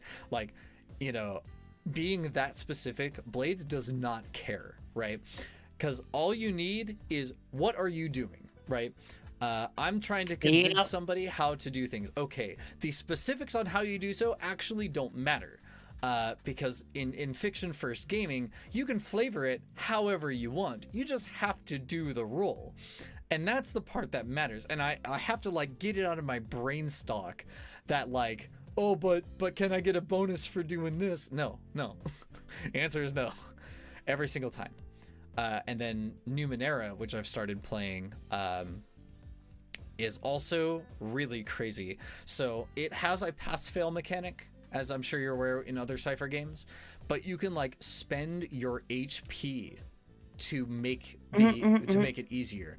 And I really like the idea of like pushing yourself in that way, or having like a skill roll to mitigate the amount of damage that you would take to your HP to make it easier. I think that's also very, very fun to do. So I'm trying to play more varied types of games. And again, I love Stars Without Number to death, and I think Stars 2 is extremely good. Still got to find a Worlds Without Number is going to be... I'm really interested in... Worlds Without Number is really interesting, primarily because the creators behind it, the fact that they release things freely is really nice. I love Sign Nomine. I really, really enjoy their stuff. I assume you like the stress system Blades of the Dark. I do, but I think the indulged vice in Blades is a little dumb. I really dislike the mechanic of overindulging because, okay, so I have a character that has no points in a given attribute, which means that I have 0 dice when I indulge vice, and I take the lowest result. So you're saying you don't have anything to show how much you're capable of handling yourself, and therefore by your impulse control as character, no, the system rewards you for not having points. That's what bothers me. Yeah. So if in Blades, if you roll more of your indulgence than you have a stress, you overindulge. Right? Oh yeah. And it takes your lowest attribute. So that means if you only want to reduce a little bit of stress, you are rewarded for not having points in a given attribute. Unless you take there's this one ability, I don't remember which one has it, but you can modify the indulgence roll by like 1 or 2 for anybody in your crew. Right. So when I do that, it's pretty strong. No, see, my issue is that if you 0 dice, you take the worst result, because it specifically says the lowest dice. It's the highest stress taken. Hold on, I'll need to confirm with the other GM, because maybe we have been doing it wrong. In which case, yeah, I think you have been doing it wrong. There's a good chance that we've been doing it wrong. Kai, what are you talking about? Overindulging causing? Yes, overindulging does cause a lot of problems, because the way that we have been doing it, it seems like you are rewarded for not having good self-control. 0 die, you take the 2 dice right and take the lowest result. Right. Yeah. So if I have no dice, it might have been errated. Okay, maybe. Because as it stands, man, not having points in my self-control, you would think means that I overindulge more. But that doesn't appear to be the case. Is there any game that is not improved by gigantic... Don't talk to me about Dark Heresy. I do not think Dark Heresy is that good of a game. Rogue Trader is pretty good, but as far as like other 40k systems, not a fan of Dark Heresy. Ben, what 40k. else? Oh yeah, it was. I got this. I don't play Warhammer 40k, but I think I might start. Oh, please don't. Like I have faith. They sent me a special edition that is blue leather bound, embossed with gold. The pages are lined with gold. With a case. Don't do it, D. It's not worth it. I got all the books. I have all the books. There's no reason not to do it right now. It's not worth it. No, you can still be saved. No, don't do it. It's so pretty. It is so pretty, but no, don't do it, D. Please do not spend I'm so all your tired. money. I don't really like a lot of special editions. I'll admit, like a lot of special editions are like, why did you make a special edition? But these guys made a good special edition, because typically they're like, I'll just give you a leather, but like I want the really nice cover art. And it's just like, so by giving me the leather special edition, I no longer get pretty cover art. But Warhammer 40k actually made a good special edition, and I'm like, wow. No, don't get into it. Warhammer 40k is such an annoying game to play. It's awful. I don't know, fam. The storylines can be pretty good, but No, I don't really judge things based on story, primarily because I could just make whatever stories. I put very little stock in pre-generated story or in pre-made story. Very little stock, because I could just like write a different one and just put the set. As long as I like the I'm very mechanically focused. So as long as the mechanics are something I like, I'll just pour it into whatever setting I like. There are some games where the mechanics do not fit a setting, no matter what. You can't play Mystery with Dungeons and Dragons. You can, it's just bad. It's really bad. No, I definitely agree. Though I kind of take the I guess you could say the opposite approach, where basically we're very opposite.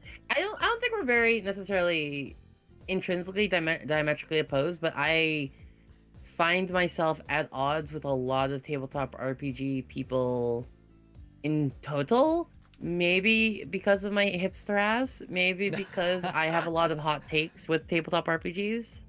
Well, I have a lot of I hot think takes. that's just a good thing in general, though, because, like, you know, one, like you said, the main point of playing tabletop RPGs is to have a good time, right? So the whole idea would be to just have a good time. So whatever form that takes, right? Who cares? If everybody was playing the exact same game, well, that's kind of lame. And then for me, you know, I want stories to be more interesting. And I have a preconceived notion of what that looks like, but, you know, as we've discovered throughout this conversation, that doesn't have to be the case, right? There are interesting things that lie beyond my preconceived notions. And I just have to try a little bit harder to look for them. And so I think the whole idea of being so opposed and having hot takes basically just means that there's more diversity, you know? Yep. And that's just a good thing. I think especially in tabletop gaming, having diversity is like the most important thing. So I'm very, very invested in this conversation. I think it's super, super interesting. Not at all what I imagined when I first asked you to show up. You think I'm gonna be another story is the most important thing. The most important thing above all is have fun. And like I am very opposed to a lot of I'll just call them Western ideologies. I'm not gonna say I'm like this cringe weeb child that only believes in Japanese stuff because like Japanese design has its own issues. But I've got a very wide berth of knowledge because the things that inspire me the most would be yes, Japan, but two, Israel has a really good tabletop RPG community. It's very small but really good. I'll have to take your word on it. Yeah. Not that I should really talk about Israel much right now, but like anyways, its tabletop RPG community is really good. It's really good. Yeah, wow. I mean, it's just I feel like I'm learning a whole lot, and then I'm gonna have to reinvest my ideas into different ways. I call myself an educational VTuber for a reason. Well, it is very. I always have the educational tag because, like, the moment like someone gets me onto the topic, you get this. Well, see, I always have the entertainment tag because I'm literally just an idiot, right? and so it's super easy for me to just be like, wow, really though? Like that's crazy. There's a reason Jupiter calls me the stupid elf boy. Though I'm definitely not an elf. Please don't call me an elf. I'll be very offended. Your ears kind of look like it. No. You have bad hearing, yet you have big ears. I'm like, what's happening there? They're wings, all right? You know how much that stuff gets in the way? How do you fly? So we're talking about how to like make people into better GMs, right? Like taking the first steps. And we've tangented first steps. Play something that's not Dungeons Dragons. You'll learn to see there's a very big world. Great conversation. Happy to meet the Dice Queen D. Thanks for the $5, DJ. Oh, man, shut up, Jupiter. Yeah, play something that isn't Dungeons and Dragons. Very good advice. I love Dungeons and Dragons. I started with it, but like still. Well, a lot of people do. Probably deaf and big ears hurt too much. You know what? I'm gonna start using that excuse. But yeah, and if you're like insistent on playing Dungeons and Dragons, again, I think 5th edition is just the easiest one to start with. Unless you really like 4th edition. Yeah, 4th is easier. A lot of people have some really like bizarre opinions about 4th. I think it's okay. There are things I don't like about it. I think it's secret genius, and no one's willing to accept it. I mean, I think I like the daily secret genius. The daily, the at will. I like the way that they use like abilities, and I think combat flows very, very well. And I guess it makes sense that you find it to be secret genius because, like you said, you're more mechanically. That's what I was saying earlier. I look for mechanics that support the narrative. If I want to like do something in the narrative, I want to be sure that the mechanics don't have some really convoluted way of going about it. That's what I look for in systems. Because what is would you recommend to someone who wants to play with? If Alan Moore wrote Lord of the Rings, who the hell is Alan Moore? Who is Alan Moore? Who is Alan Moore? Lord of the Rings is Moore. I don't know who Alan Moore is. Alan Moore is an English writer known for Watchmen, V for Vendetta, The Ballad of Halo Jones, Swamp Thing, Batman: The Killing Joke, and From Hell. Oh yeah, Botos. Play Savage Worlds recently released they're recently releasing something called Pathfinder for Savage Worlds. Go play that. It lets you play Pathfinder, but also it's Savage Worlds. How do you deal with players that like to creep on other players and NPCs? Kill them. That guy that wants the game to become his magical world. Could you extrapolate a little bit? Because like I've met a number of players that kill the characters. That want I've met a number of players that want like, he wants to like rule the world. And I sure, fair enough. It's not a bad dream to have. How you do it, well, that's the important part. D is reading chat. She looks like kind of, what are you talking about? Yeah. Murder. Murder is a pretty good way to do it. But I think the rocks fall and everyone dies. Less so. No. So what I used to do, I used to have this guy. It was during a pickup game. I was running it for a game store. I guess I've been pro jamming for longer than 2 years. Yeah, when I was younger. Like, wait a second. I used to run games for booster packs. I used to play a lot of Magic the Gathering. I ran games for booster packs. So not really getting paid. I guess I was getting hustled, but I got booster packs. So that's dope. So there was this one guy. God, it was this one thing. He kept talking about how he wanted to really emphasize how his female elf character was bathing in the river. He loved doing that. Yikes. And so I said, "Oh, by the way, as you're bathing in the river, you find a pretty gem resting in the basin of it. It reflects and shows your own form with great beauty." And there's like, "Oh, I go grab it. Great. It's actually a slime core. You get eaten, you die." Oh. Sorry, leave the table, please. I am not okay with people being weirdos on the table. If you're trying to creep on players, if you're trying to creep on me, I've been hit on in the game. I'm like, the guy holds up a knife to you. Oops. Yeah, that's a little bit too much. No. How do I deal with a player who only plays anime that doesn't fit into the setting at all? You know what? If it were me, I try to find a compromise. I am not above having my players be like isekai protagonists, right? Kill them. No, I don't know about killing them, but I think that, just like Dee was saying earlier, even though it's a obnoxious concept, it can be done well. If it isn't done well, kill them, and you just move on. But I think, if they play like an anime character and they're like, if they're actually playing Kirito from Sword Art Online, you know what? Fine, sure. I like to do interesting things. Kill the character or the player? Well, that's up to you. You're the GM, after all. Yes, the answer is yes. Quick note about Kirito. Yeah. He actually ended up appearing in that last arc of that Twitch Plays Tabletop because everyone's just like, oh, add the name of this character. His name's Kirito. I'm like, fine, I'll bring in actual Kirito. And guess what? By the end, everyone was really sad when Kirito died. Everyone was really sad. More organic storytelling in a setting where goblins were good. See, I think that's an absolute win. I think inter-party drama between characters is spicy. I love that. It's the best. It's the best shit ever. It's the good shit. Mm-hmm. I really like when characters have a difference of ideals and beliefs, and they have like issues solving it.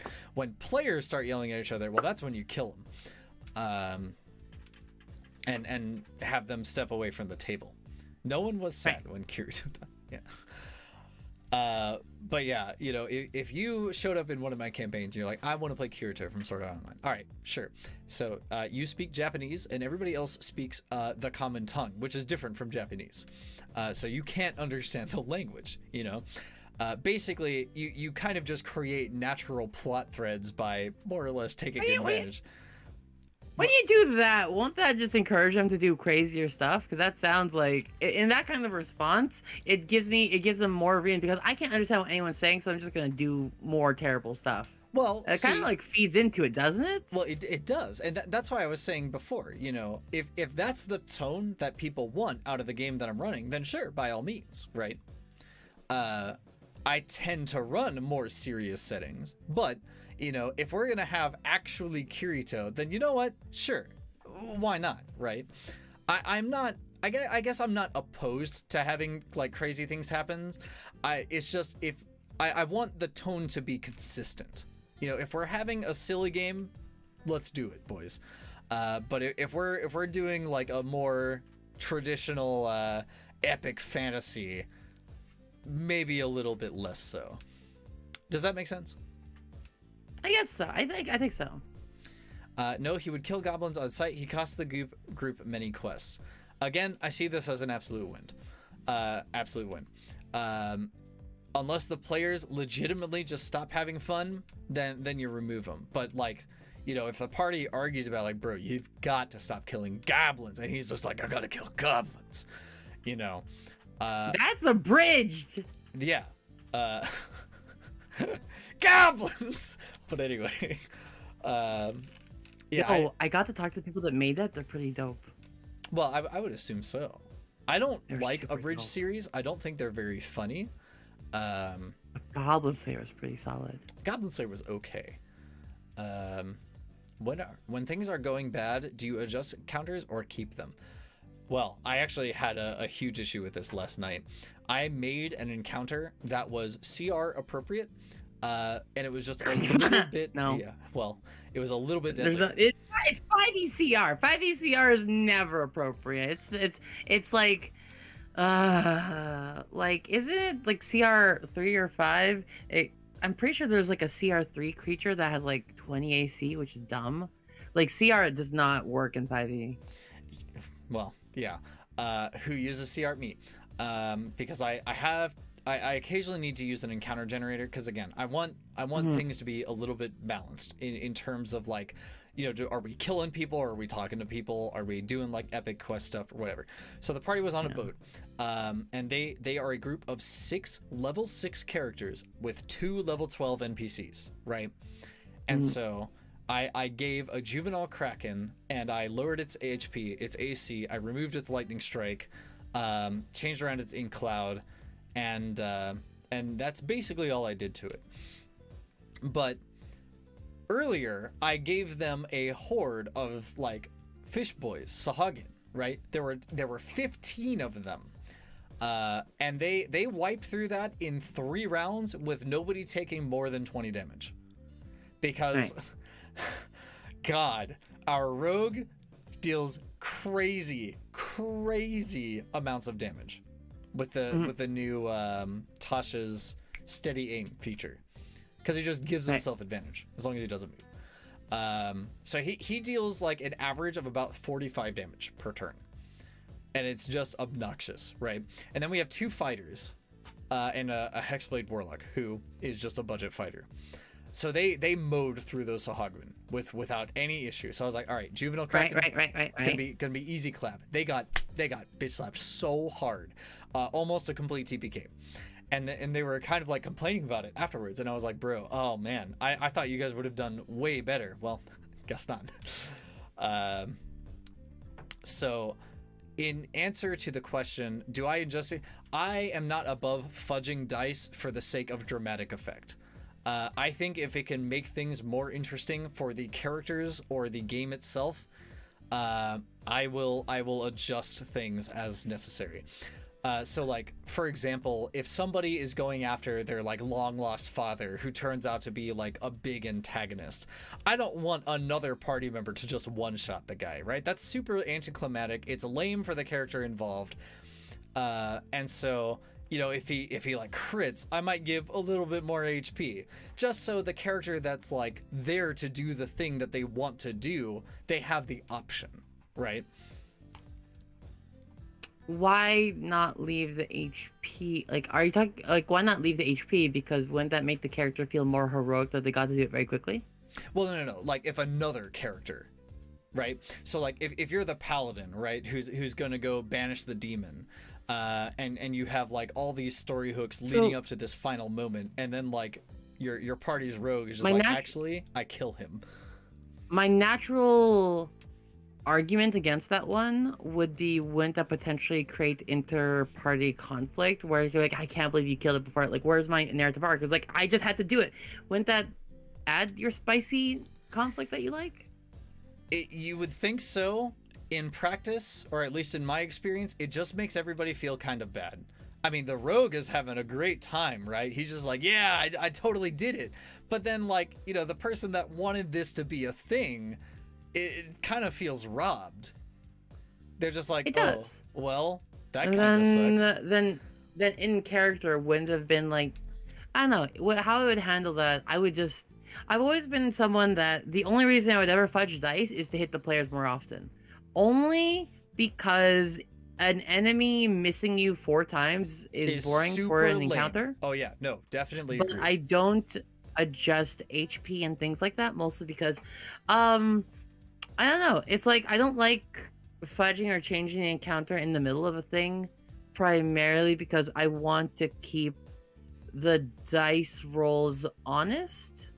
Not because I'm not saying it's not like dice fudging is like a lie or anything, but I think tabletop RPGs have as much meaning as they do because we ultimately end up respecting the roll that occurs. Because if we fail repeatedly, the world does not want us to succeed.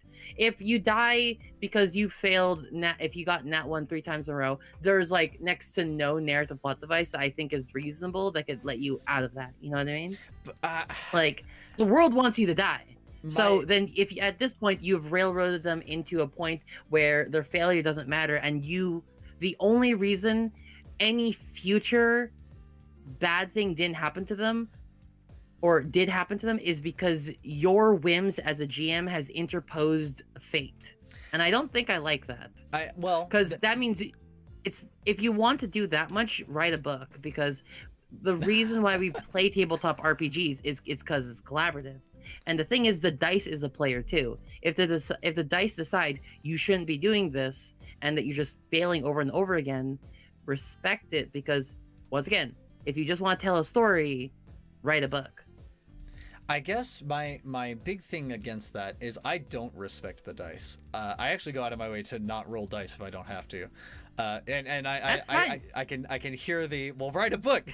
I'm trying. But I don't know. It could just be the way that my group likes to play in more narrative focused epics, where the idea of your character being able to like do something or live up to something, I don't think the dice should have as much sway as they do. So the whole point, like, you have to really ask yourself why you rolled dice in the first place. Roll dice. Right. Well, like, to me, I view dice, you roll dice if you have a chance of failure or a chance at success. So if you abstract that a little bit, I think a better way to put it is you roll dice when uncertainty occurs. I guess that's pretty much it. So the whole reason we roll dice in the first place is we are uncertain how the story should go, and therefore we leave it to the dice to educate fate. Instead of success failure, if you're uncertain, then just let the dice roll. And if you're uncertain and the dice are deciding it, you need to let the decision that you gave to the dice have a meaning. Otherwise, you could have just said, yeah, you hit. You could have. Okay, I understand. All right, so basically, instead of like, you know, for situations like the one that I brought up, instead of like rolling for initiative, it would just basically be a quick time event cutscene, right? Or you could have said just like, oh, hey, you emboldened by your hatred for this, you go first. Well, you sure. Said that too. Yeah. Okay, that's probably a way better way to go about it. Okay. Why I'll a lot of keep my that in mind. opinions come from taking the decisions the things that we take for granted, like even rolling dice. What I do is I look at that and abstract it further. It's like, why do we even do this in the first place? Right. Dice happen because we are abdicating fate. So let fate roll. Yeah. What is the appropriate punishment for someone touching your dice? I don't own a pair of dice because I don't like dice. Punch him in the face. Yeah, I really I don't like dice at all. Death. Then why do you play D&D? There's Why a do lot I of play games D&D? out there that well, don't so yeah, do that's dice. that's the weird thing, isn't it? Right? I really like D&D. I just don't like dice, and that's crazy. I guess the thing The is, entire system is baked in it. yeah, I know. I don't really get it either. But I guess it's because maybe it's because in my long history of role playing, because for just about as long as you've been playing tabletop games, I've probably been role playing. Trust me, I've been role play before I got into D&D. Well, I believe it. I believe it. But we're gonna have to agree that I've been doing this a long time. I believe you. Yeah. But I run into so many people that just say X happens. And the issue with collaborative storytelling in a diceless environment is that you have to trust that everyone is willing to play fair. And that becomes real frustrating real fast, depending with who you play with. And so, to be sure, I guess the thing that I do like about dice is advocating fate in things that are, I don't want to say mundane, but anything that isn't like, super crazy. It adds the drama because it again adds a chance of failure or chance of success. If I legitimately believe a character has an opportunity, if they see the dragon flying and their character is like a sharpshooter, if they say, can I possibly hit this dragon? I'll say, you know what? Roll for it, right? He doesn't have a high chance to do it, but there is the chance that he does. And I think that's really cool. I like that inherent chaos. And all the same, somebody fighting against a big bad guy and he rolls to hit and he misses and the bad guy misses or hits, things like that. I think that adds to the drama. But specifically, the thing that I really don't like about dice is that, like, when the rules say, okay, you have the big thing that, like, the whole point of the campaign is made for, and you just the nat one. It can be interesting. More often than not, every other time that I've like obeyed the dice, the players don't enjoy it. And that sucks, right?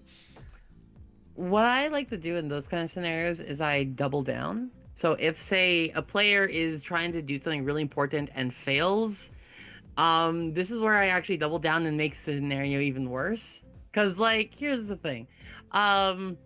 You're in a very critical, important moment, and even if they don't necessarily like it, like, no offense, but, like, my goal, as much as I think people at the table should have fun, I'm also not necessarily here to, like, hold your hand to make sure you have fun. People should have fun in the way that they end up developing, but if the dice really just tell me, like, if everyone just keeps failing, maybe this guy is destined for a TPK. Your happy ending shouldn't be assured. What, like, if you start, like, fudging the dice and being like, oh yeah, you succeed. Was there any meaning in the party succeeding or winning or doing anything if you just gave it to them? If anything, I think that takes away from everything. I think for me, it's less about a happy ending and more about a satisfying ending. Because, I mean, I've had TPKs that the party was like, you know what? Nice, right? Fair. Right, they challenged the boss way too early. And, they made their last, they had their characters be like, you know what? We only traveled for X amount of time, but it's been a pleasure. If we reincarnate, they did it. They fought the boss. They got wiped in like 2 rounds, right? Because that's how the dice rolled. But that was satisfying. They knew what they had done and they signed up for it. But I think if the narrative is more or less being supported as let me try and think about it before I just spill out a bunch of words that make no sense. in the example where you double down, I don't think that's a bad thing, but I think what I would probably do is like maybe not a TPK, but somebody just dies, right? The situation is literally that stressful. The dice clearly said you guys are not entirely suited for this, right?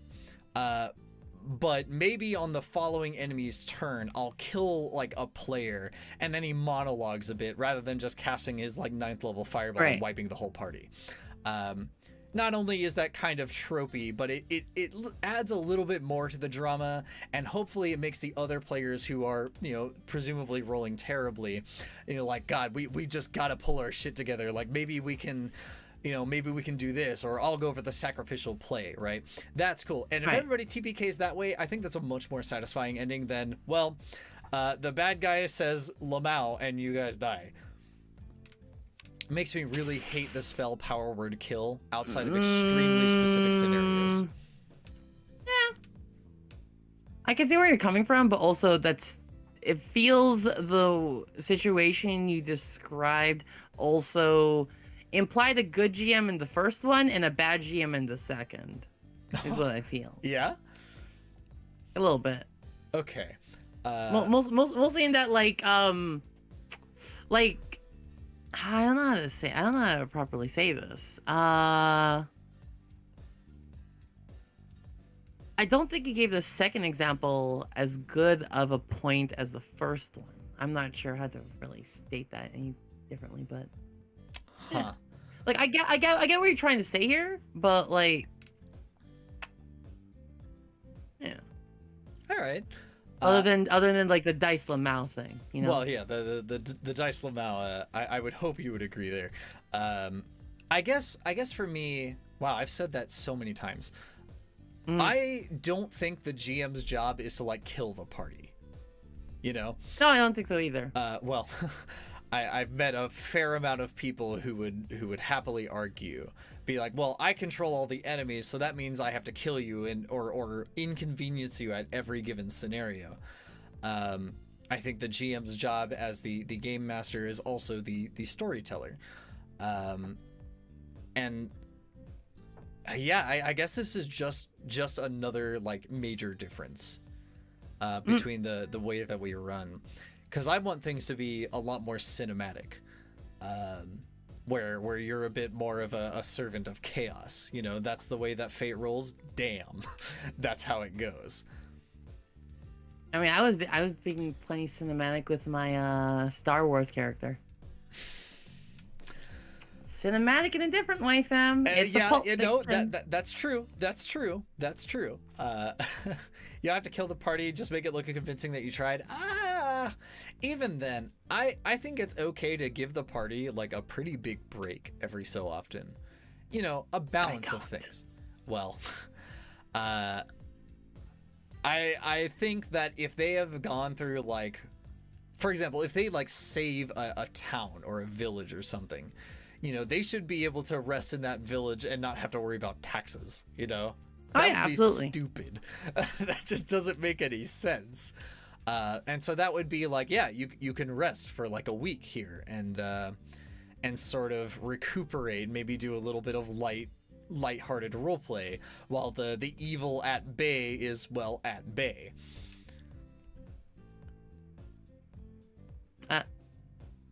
Yes.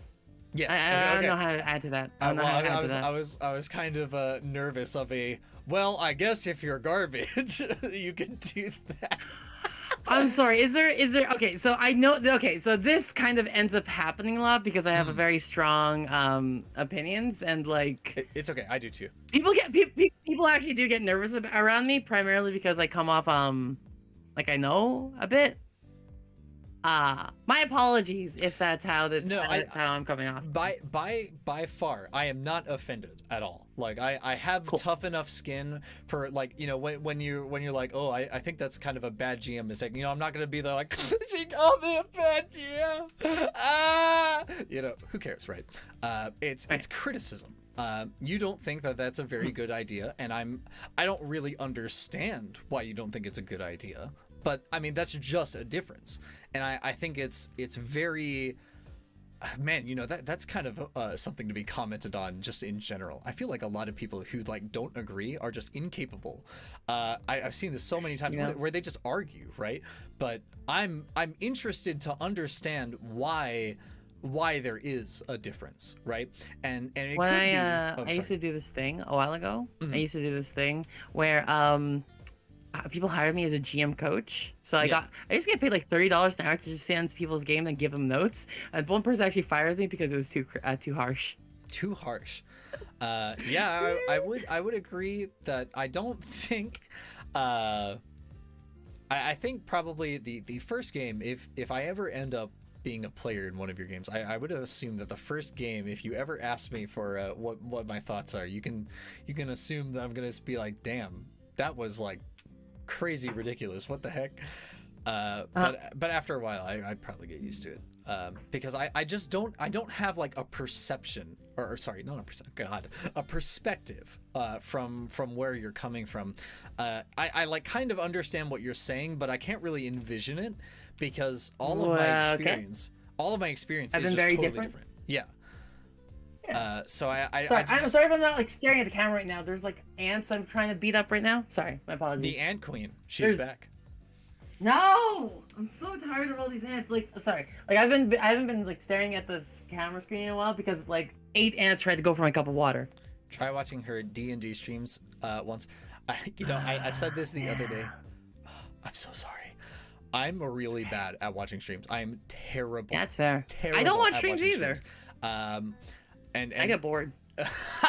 Okay, now I don't feel bad about saying it. I have to be stimulated in some way, and because I went to like music college, I can't have things running in the background.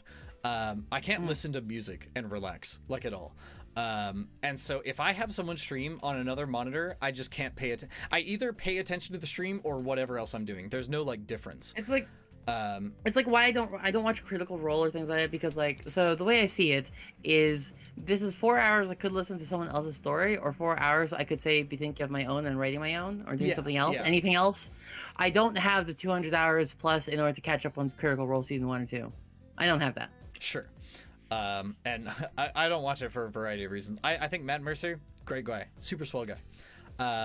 However, I hear more about his campaign from other people than I do himself, you know? And that really bugs me.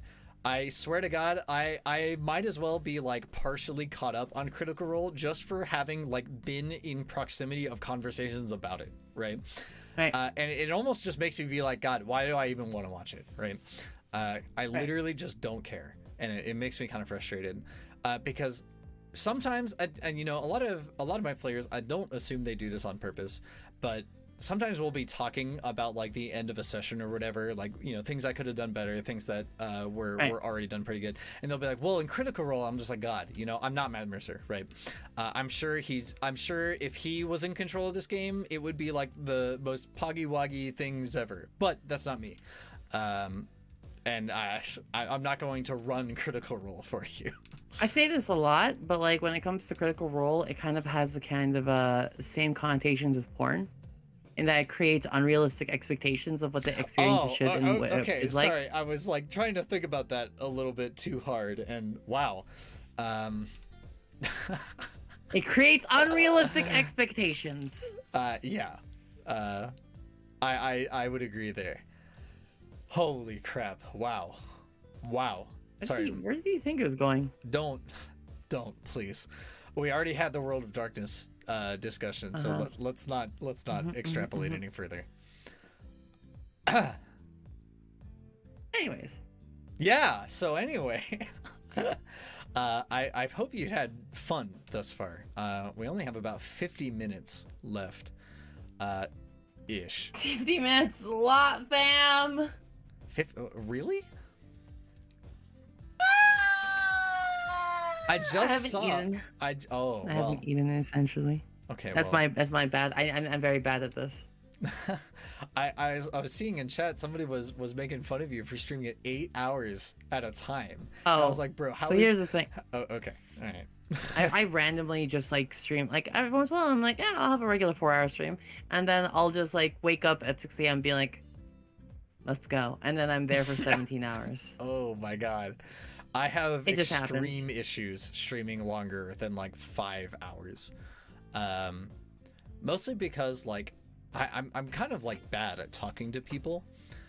You've probably heard me stutter multiple times. I have to think about what I'm saying before I say it, otherwise it's just this slur of consonants. And it gets pretty tiring. And then also my voice starts to run out after a while.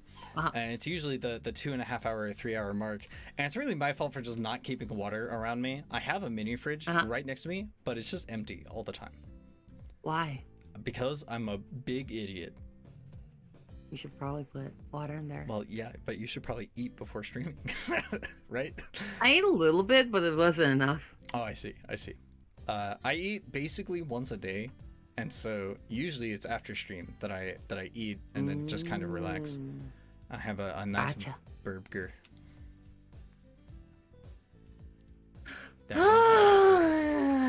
Tabletop RPGs, huh? Oh, It's yeah. That's a thing we were talking about. When I eventually pass, it's probably gonna be still behind the GM screen. I'm gonna be running in an old folks' home, I swear. I look forward to seeing an image of an old lady DM like, okay, Sonny, I'm gonna go over there and beat your ass if you touch my D20 one more time. Oh man, that sounds amazing. It's gonna be great. You sound far less enthused than I am. About that? I don't want to get old, fam. I don't want to. I also want to live in. I don't want to live in an old folks home because I'm like nervous about those places. Oh, well, I guess that makes sense. At that point, I don't want. I would be tired of hearing everyone bang. Yeah, I suppose. Yeah. Did you actually know STDs are 300% have a higher rate on old people? 300%. Old people bang like rabbits. All right. Wow, that was information I did not know, nor did I need. Now you will know. Thanks. I really the top quality education brought forth by Dice Queen T. I educate, often on topics you don't want to know. I can tell you things about dolphins. You don't want to hear that either. Oh no! I know way too much about dolphins. All right. Shoot! You want to hear some? You want to hear some wild dolphins? I hate dolphins. I will punch every single dolphin that I meet. They're the worst. I hate dolphins. Oh my god! I hate pandas. Jeez. Oh, pandas are pretty bad too. Pandas are the worst. I don't know. I think dolphins are actually the worst. Well, we'll have to agree to disagree. Anyways, so like, fucking dolphins. I think like, do we have everything tabletop RPG wise? Like, I got nothing else. Yeah, I mean, that's pretty much a lot of it. But I guess we can start to wrap up with a kind of a step-by-step, like so you want to be a GM sort of ordeal, you know? In the last little bit, let's get onto the main topic. Yeah. Hell yeah! That's what we'll do. It feels like my own stream. I feel you. Well, see, you know what? I'm actually really happy that you said that because, man, this is the first time that we've communicated to like any like real extent outside of occasional Twitter posts, and so it would be like really lame if you're like, wow, this feels so. Have we communicated via Twitter post? Yeah, at least like 1 or 2 string of comments. Okay. I'm sure of it. I know for sure. Really? I know absolutely for sure. I know I followed you because you wear glasses, right? And that just makes you a superior being, right? That's right. And we then have the same like, kind of glasses too. We have these half moons. Yeah. That's because whoops. I was just like, I honestly, I didn't actually think you. I like that. Yeah. The first time I knew of you was probably when you messaged me on Twitter. Oh, that's okay. Like, oh, no, hi. I'm not like offended by it. Okay, cool. Because you have a lot of stuff. I mean, I'm not gonna lie. My brain. 90% of the people in chat, they're yours, right? So you have a lot to keep up with, and like you said, you have a super tight schedule. and you stream a really long time. You know, I'm not gonna be like, I really shouldn't, but I do. Well, that's a you problem, right? But it's not like, I don't know, I feel like it would be clout chasing if I was like, oh dude, you're so magnificent. Like, God, who cares, right? I don't really got much clout to give around, but I appreciate I appreciate that. No, I just, I don't know. I always become conscious whenever I have people on stream where, much like you, I have very poignant opinions, you could say. And it kind of worries me sometimes that I don't want people to feel like things are too alien, you know? Because I want collab streams. You know, we're hanging out, we're having a good time, right? Right. And I would feel miserable if, like, later, you know, I see like a subtweet would be like, yeah, imagine going on a stream with some weirdo and like all he does is talk about nothing. I hate people like that. I'd commit the small die.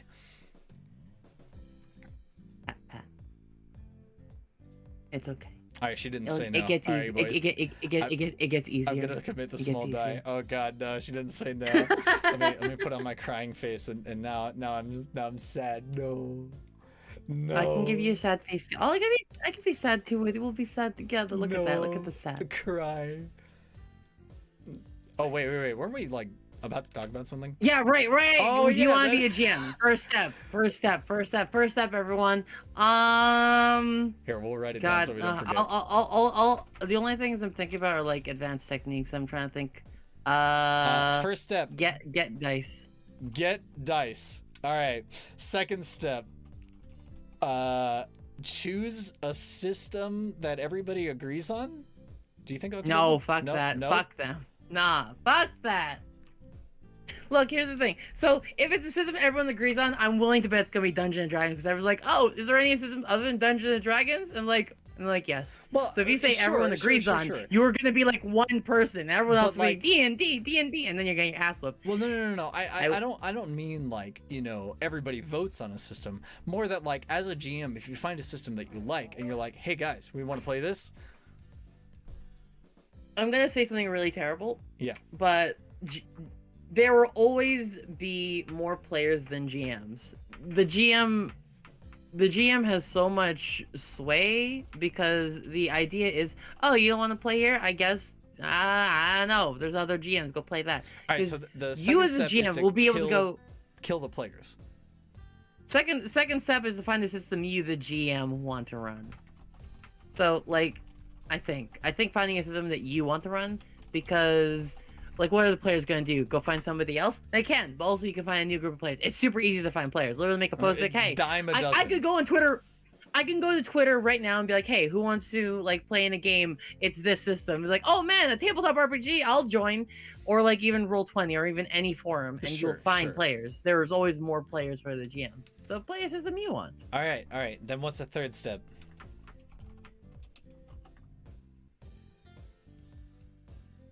I think that's it. Okay. It's like you got your dice, you got the system you want, and you got some players. And ultimately, the one thing that you want to do more than anything is to, I believe, don't give a shit what's happening for your first game. Like, so when I started playing Dungeons and Dragons, I didn't read the rule book. I was playing, okay, so I didn't even have a chance to read the rule book, because if you want to hear how I started D&D, I started because I thought some friends I played not League of Legends with, but some friends I knew, they disappeared every Saturday. And I went to go, and I was like, hey, are you in a cult or something? He's like, no, we're playing D&D. Do you want to join? I was like, cool. And then I told my friends from school, and they're like, oh, D, you have to run this for us. We don't know what we're doing. It's like, oh, what? It's like, okay, sure. So I ran 3.5. A week after I started 3.5, I had no idea how most of the rules went, and I was just like, okay, we're just gonna go. We're just gonna go. And we roll dice. And there's bonuses. I'm starting to see a pattern here. Cause your thing is, you're gonna fail. You're gonna like. Like, how can I say this? If you get. Go ahead. If you get really up in your own butt about like the rules, then. Yeah, what's really interesting is that you, if I can comment a little bit on you, or you seem to really care about the story, but also care a lot about the rules. I do. And I'm like, in some cases the rules don't facilitate the story, and D&D is actually a very strong case of how the rules don't facilitate the story. No, that definitely can happen. So getting stuck on the rules in any given case, like, takes away from things if it doesn't facilitate it. So, when I took it initially, when I started playing, I just started playing. And when I was playing, and eventually we learned the rules over time, and we became more proficient at it, and we are able to do crazier stuff as we mastered the rules. But as you get into it, I don't think you need to be too invested into it. See if it's even something for you. Because especially when you're first starting, having fun is basically the big thing. My first tabletop experience was D&D, and nobody understood how to play it, so I took it upon myself to just read the entire rulebook. I'm sure you can understand how what happened after that. Yeah. So yeah, I am pretty mindful of rules, mostly because I feel the rules are in some cases, note, not all cases or even most cases, in some cases the rules are there to just make an even playing field for everybody. I don't think one player should have to feel like they're just like not needed at the table, you know? And the rules can help facilitate that. Not necessarily, especially when it comes to Dungeons and Dragons, because Dungeons and Dragons has always had ivory design baked into it that still got grandfathered into 5. 4 got to get out of ivory design, but in 5 it's back. Can you extrapolate a little bit on ivory design? Ivory Tower design was a design philosophy ultimately by Monty Cook. He regrets it now, but back then the idea is that you have options that are better and you have options that are worse, and it's supposed to promote system mastery. So Monty Cook regrets having implemented that into 3. It's been there a little bit since 2, but it got grandfathered in and stuck around into 5, meaning there are choices that you can make that are good and that are bad and are effectively traps in making a character. So you can make a bad character. You can make a really good character, and that's how min-maxing happens, because ivory design is baked into the system. Okay, so I understand. Yeah. So it's not a level playing field, especially if you consider Dungeons and Dragons. If anything, it makes it extremely... It can be. You know, I like to work with my players when they're building their characters, to help prevent that. Especially when it comes to stats. Man, stats can be kind of a touchy argument. Yeah. I like my players to be a little bit more powerful, so I do the 46 drop lowest 2 sets. And they can re-roll 1 of the lowest die in either of those sets. Have you considered doing heroic dice rolls? I have not. 2d6 plus 6. Interesting. So the lowest possible stat can be an 8. But 2d6 plus 6 tends to generate 15s quite often.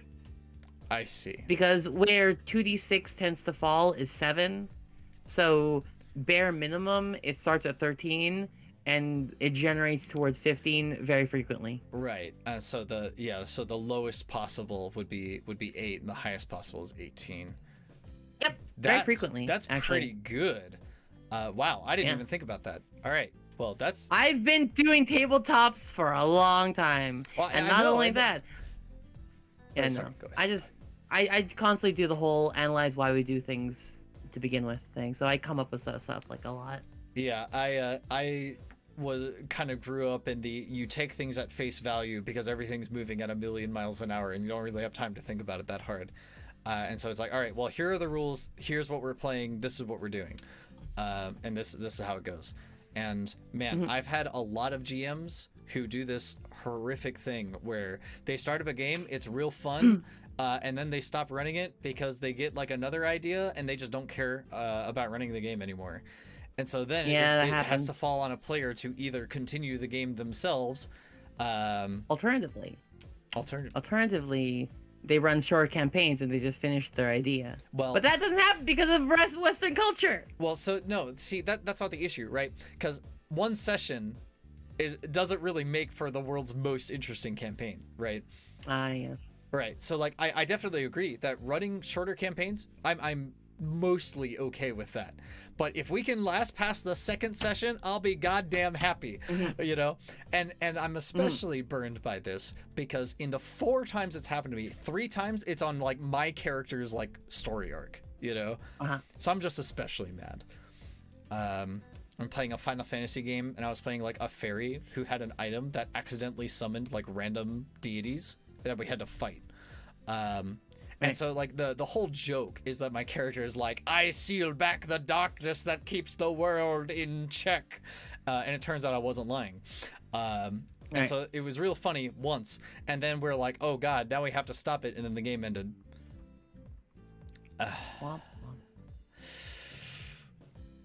Very upset. It's okay. It's not okay, D. But yeah, next time you should try 2d6 plus 6. It generates pretty high rolls. Absolutely. I will do 2d6 plus 6. In fact, in probably all of my future campaigns, I'll do 2d6 plus 6. Yeah. Because I really, really like how that averages. Yep. I'll probably still have them... Well, you know what? Probably do the same thing for Honor and Sanity. Maybe 2d6 plus 3. That generates a 19, fam. Careful. 1d6 plus 12. No. Yeah. Let's not do that. No, 2d6 plus 3 for a slightly lower power. That should like generally give. Oh no, well that would just be average, right? Because that would be mostly 11s and 10s. Oh, but you just went back to 3d6. You just went back on the benefit of 2d6. That is backwards. So for honor, no. So for basic stats, 2d6 plus 6, and then for honor and sanity, I'll probably do 2d6 plus 3. That's what we'll do. Yeah, dice is. Life is dice. One like if you cut me open, you'd find dice spilling out where my organs are. I'm pretty sure. 3d4 plus 6, 1d6 times 6. Oh my god, I'm gonna get like super triggered. All right. So... Don't listen to these people. Yeah. Don't listen to them. No. All right. So, like 11d6 divided between stats with 6 at a base. That sounds way too complicated. Dice pool system actually. That I think dice pool system. Yeah, that happens sometimes. Okay. It reminds me of Pathfinder's old point buy system, and I've really got annoyed by it. Where everything starts at 10, but it's not a 1-to-1 purchase, you know? Mm-hmm. I think that's the worst. It has different points. Yeah, and I'm just like, why? Why would you do this? Why would you make me do math? I want to play game, not math. We're children of the internet. You're capable of like Googling like point buy calculators. No. It's really easy. No, that's impossible. You can't do that. All right. Well, I won't force you to stay here with my terrible opinions for the remainder of the 30 minutes. I have some pretty harsh opinions too. It's okay. I like it that way. So, you know what? That was totally uncalled for. I'm sorry. I couldn't help it. So I tend to attract M's. Don't worry about it. You know what? It's really weird because I consider myself more on the S side. I saw the joke hanging there and I was like, I have to take it. Right? It's okay. It was just a really bad opportunity. But I wanted to thank you so much for coming on board again on relatively short notice. In the future, I'll try and communicate a little bit better about what we'll actually be talking about and hopefully stay on topic a little bit more. But I definitely had a ton of fun and most importantly, I learned a whole lot. That's what I do! With the new ways to roll, but especially in trying to be a little bit more flexible with how I run games and stuff like that. I definitely look forward to seeing more content from you.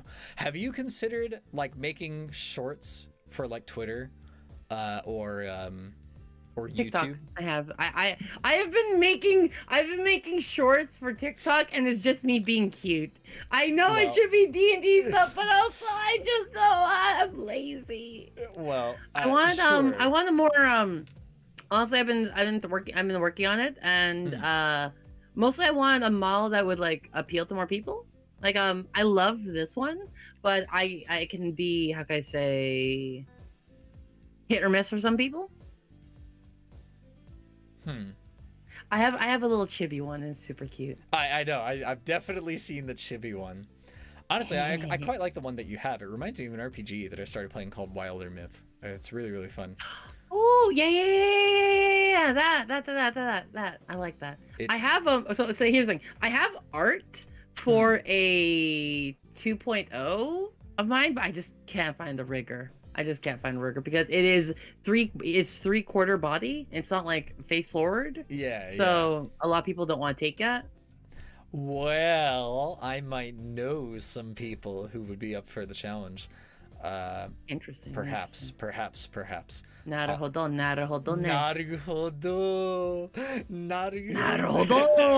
I was trying to think of the like Japanglish. I don't. It's like Naruho understand. Naruho understand. Naruho understand. Oshita Bridge. Oh, yeah, there you go. I miss Coco. Come on. I'm sorry. Come on. It hasn't been that long. Every single moment I think about it, I get sad. Yeah, I was not a huge fan of Coco. She was a little too extreme for me. But I mean, even I can like appreciate everything that she's done, right? When she released the Fansa, broke records. Oh yeah. When I first heard that Fansa cover, I cried. I cried so hard, dude. Yeah. I love that song. And it like hurts me super hard to know that like the other idols in Holo GP, they might not be that far behind, and it makes me want to like accomplish my goal of getting up to that level, just so I can just like tell them thank you, you know? That's really the whole reason I became a VTuber. I want to get big and famous so that I can like tweet at them and be like, hey, you're like the best. And that's it. And they see it. Yeah. I want it to like mean something. I feel you. And so HoloLive gamers, that's what I'm aiming for. I believe in you. Thank you. I actually God, I'd love to. I can't talk about it. We're good. All right. Damn. All right. Well, so once again, thank you. I encourage all of you, if you don't already, go check out D. I have all of her links in the description. Literally just Google Dice Queen D. I mean, yeah, you can do that too. YouTube.com/DiceQueenD, Twitch.tv/DiceQueenD, Twitter.com/DiceQueen. And TikTok. And TikTok. God, that's the one I forgot. I hate it. I hate.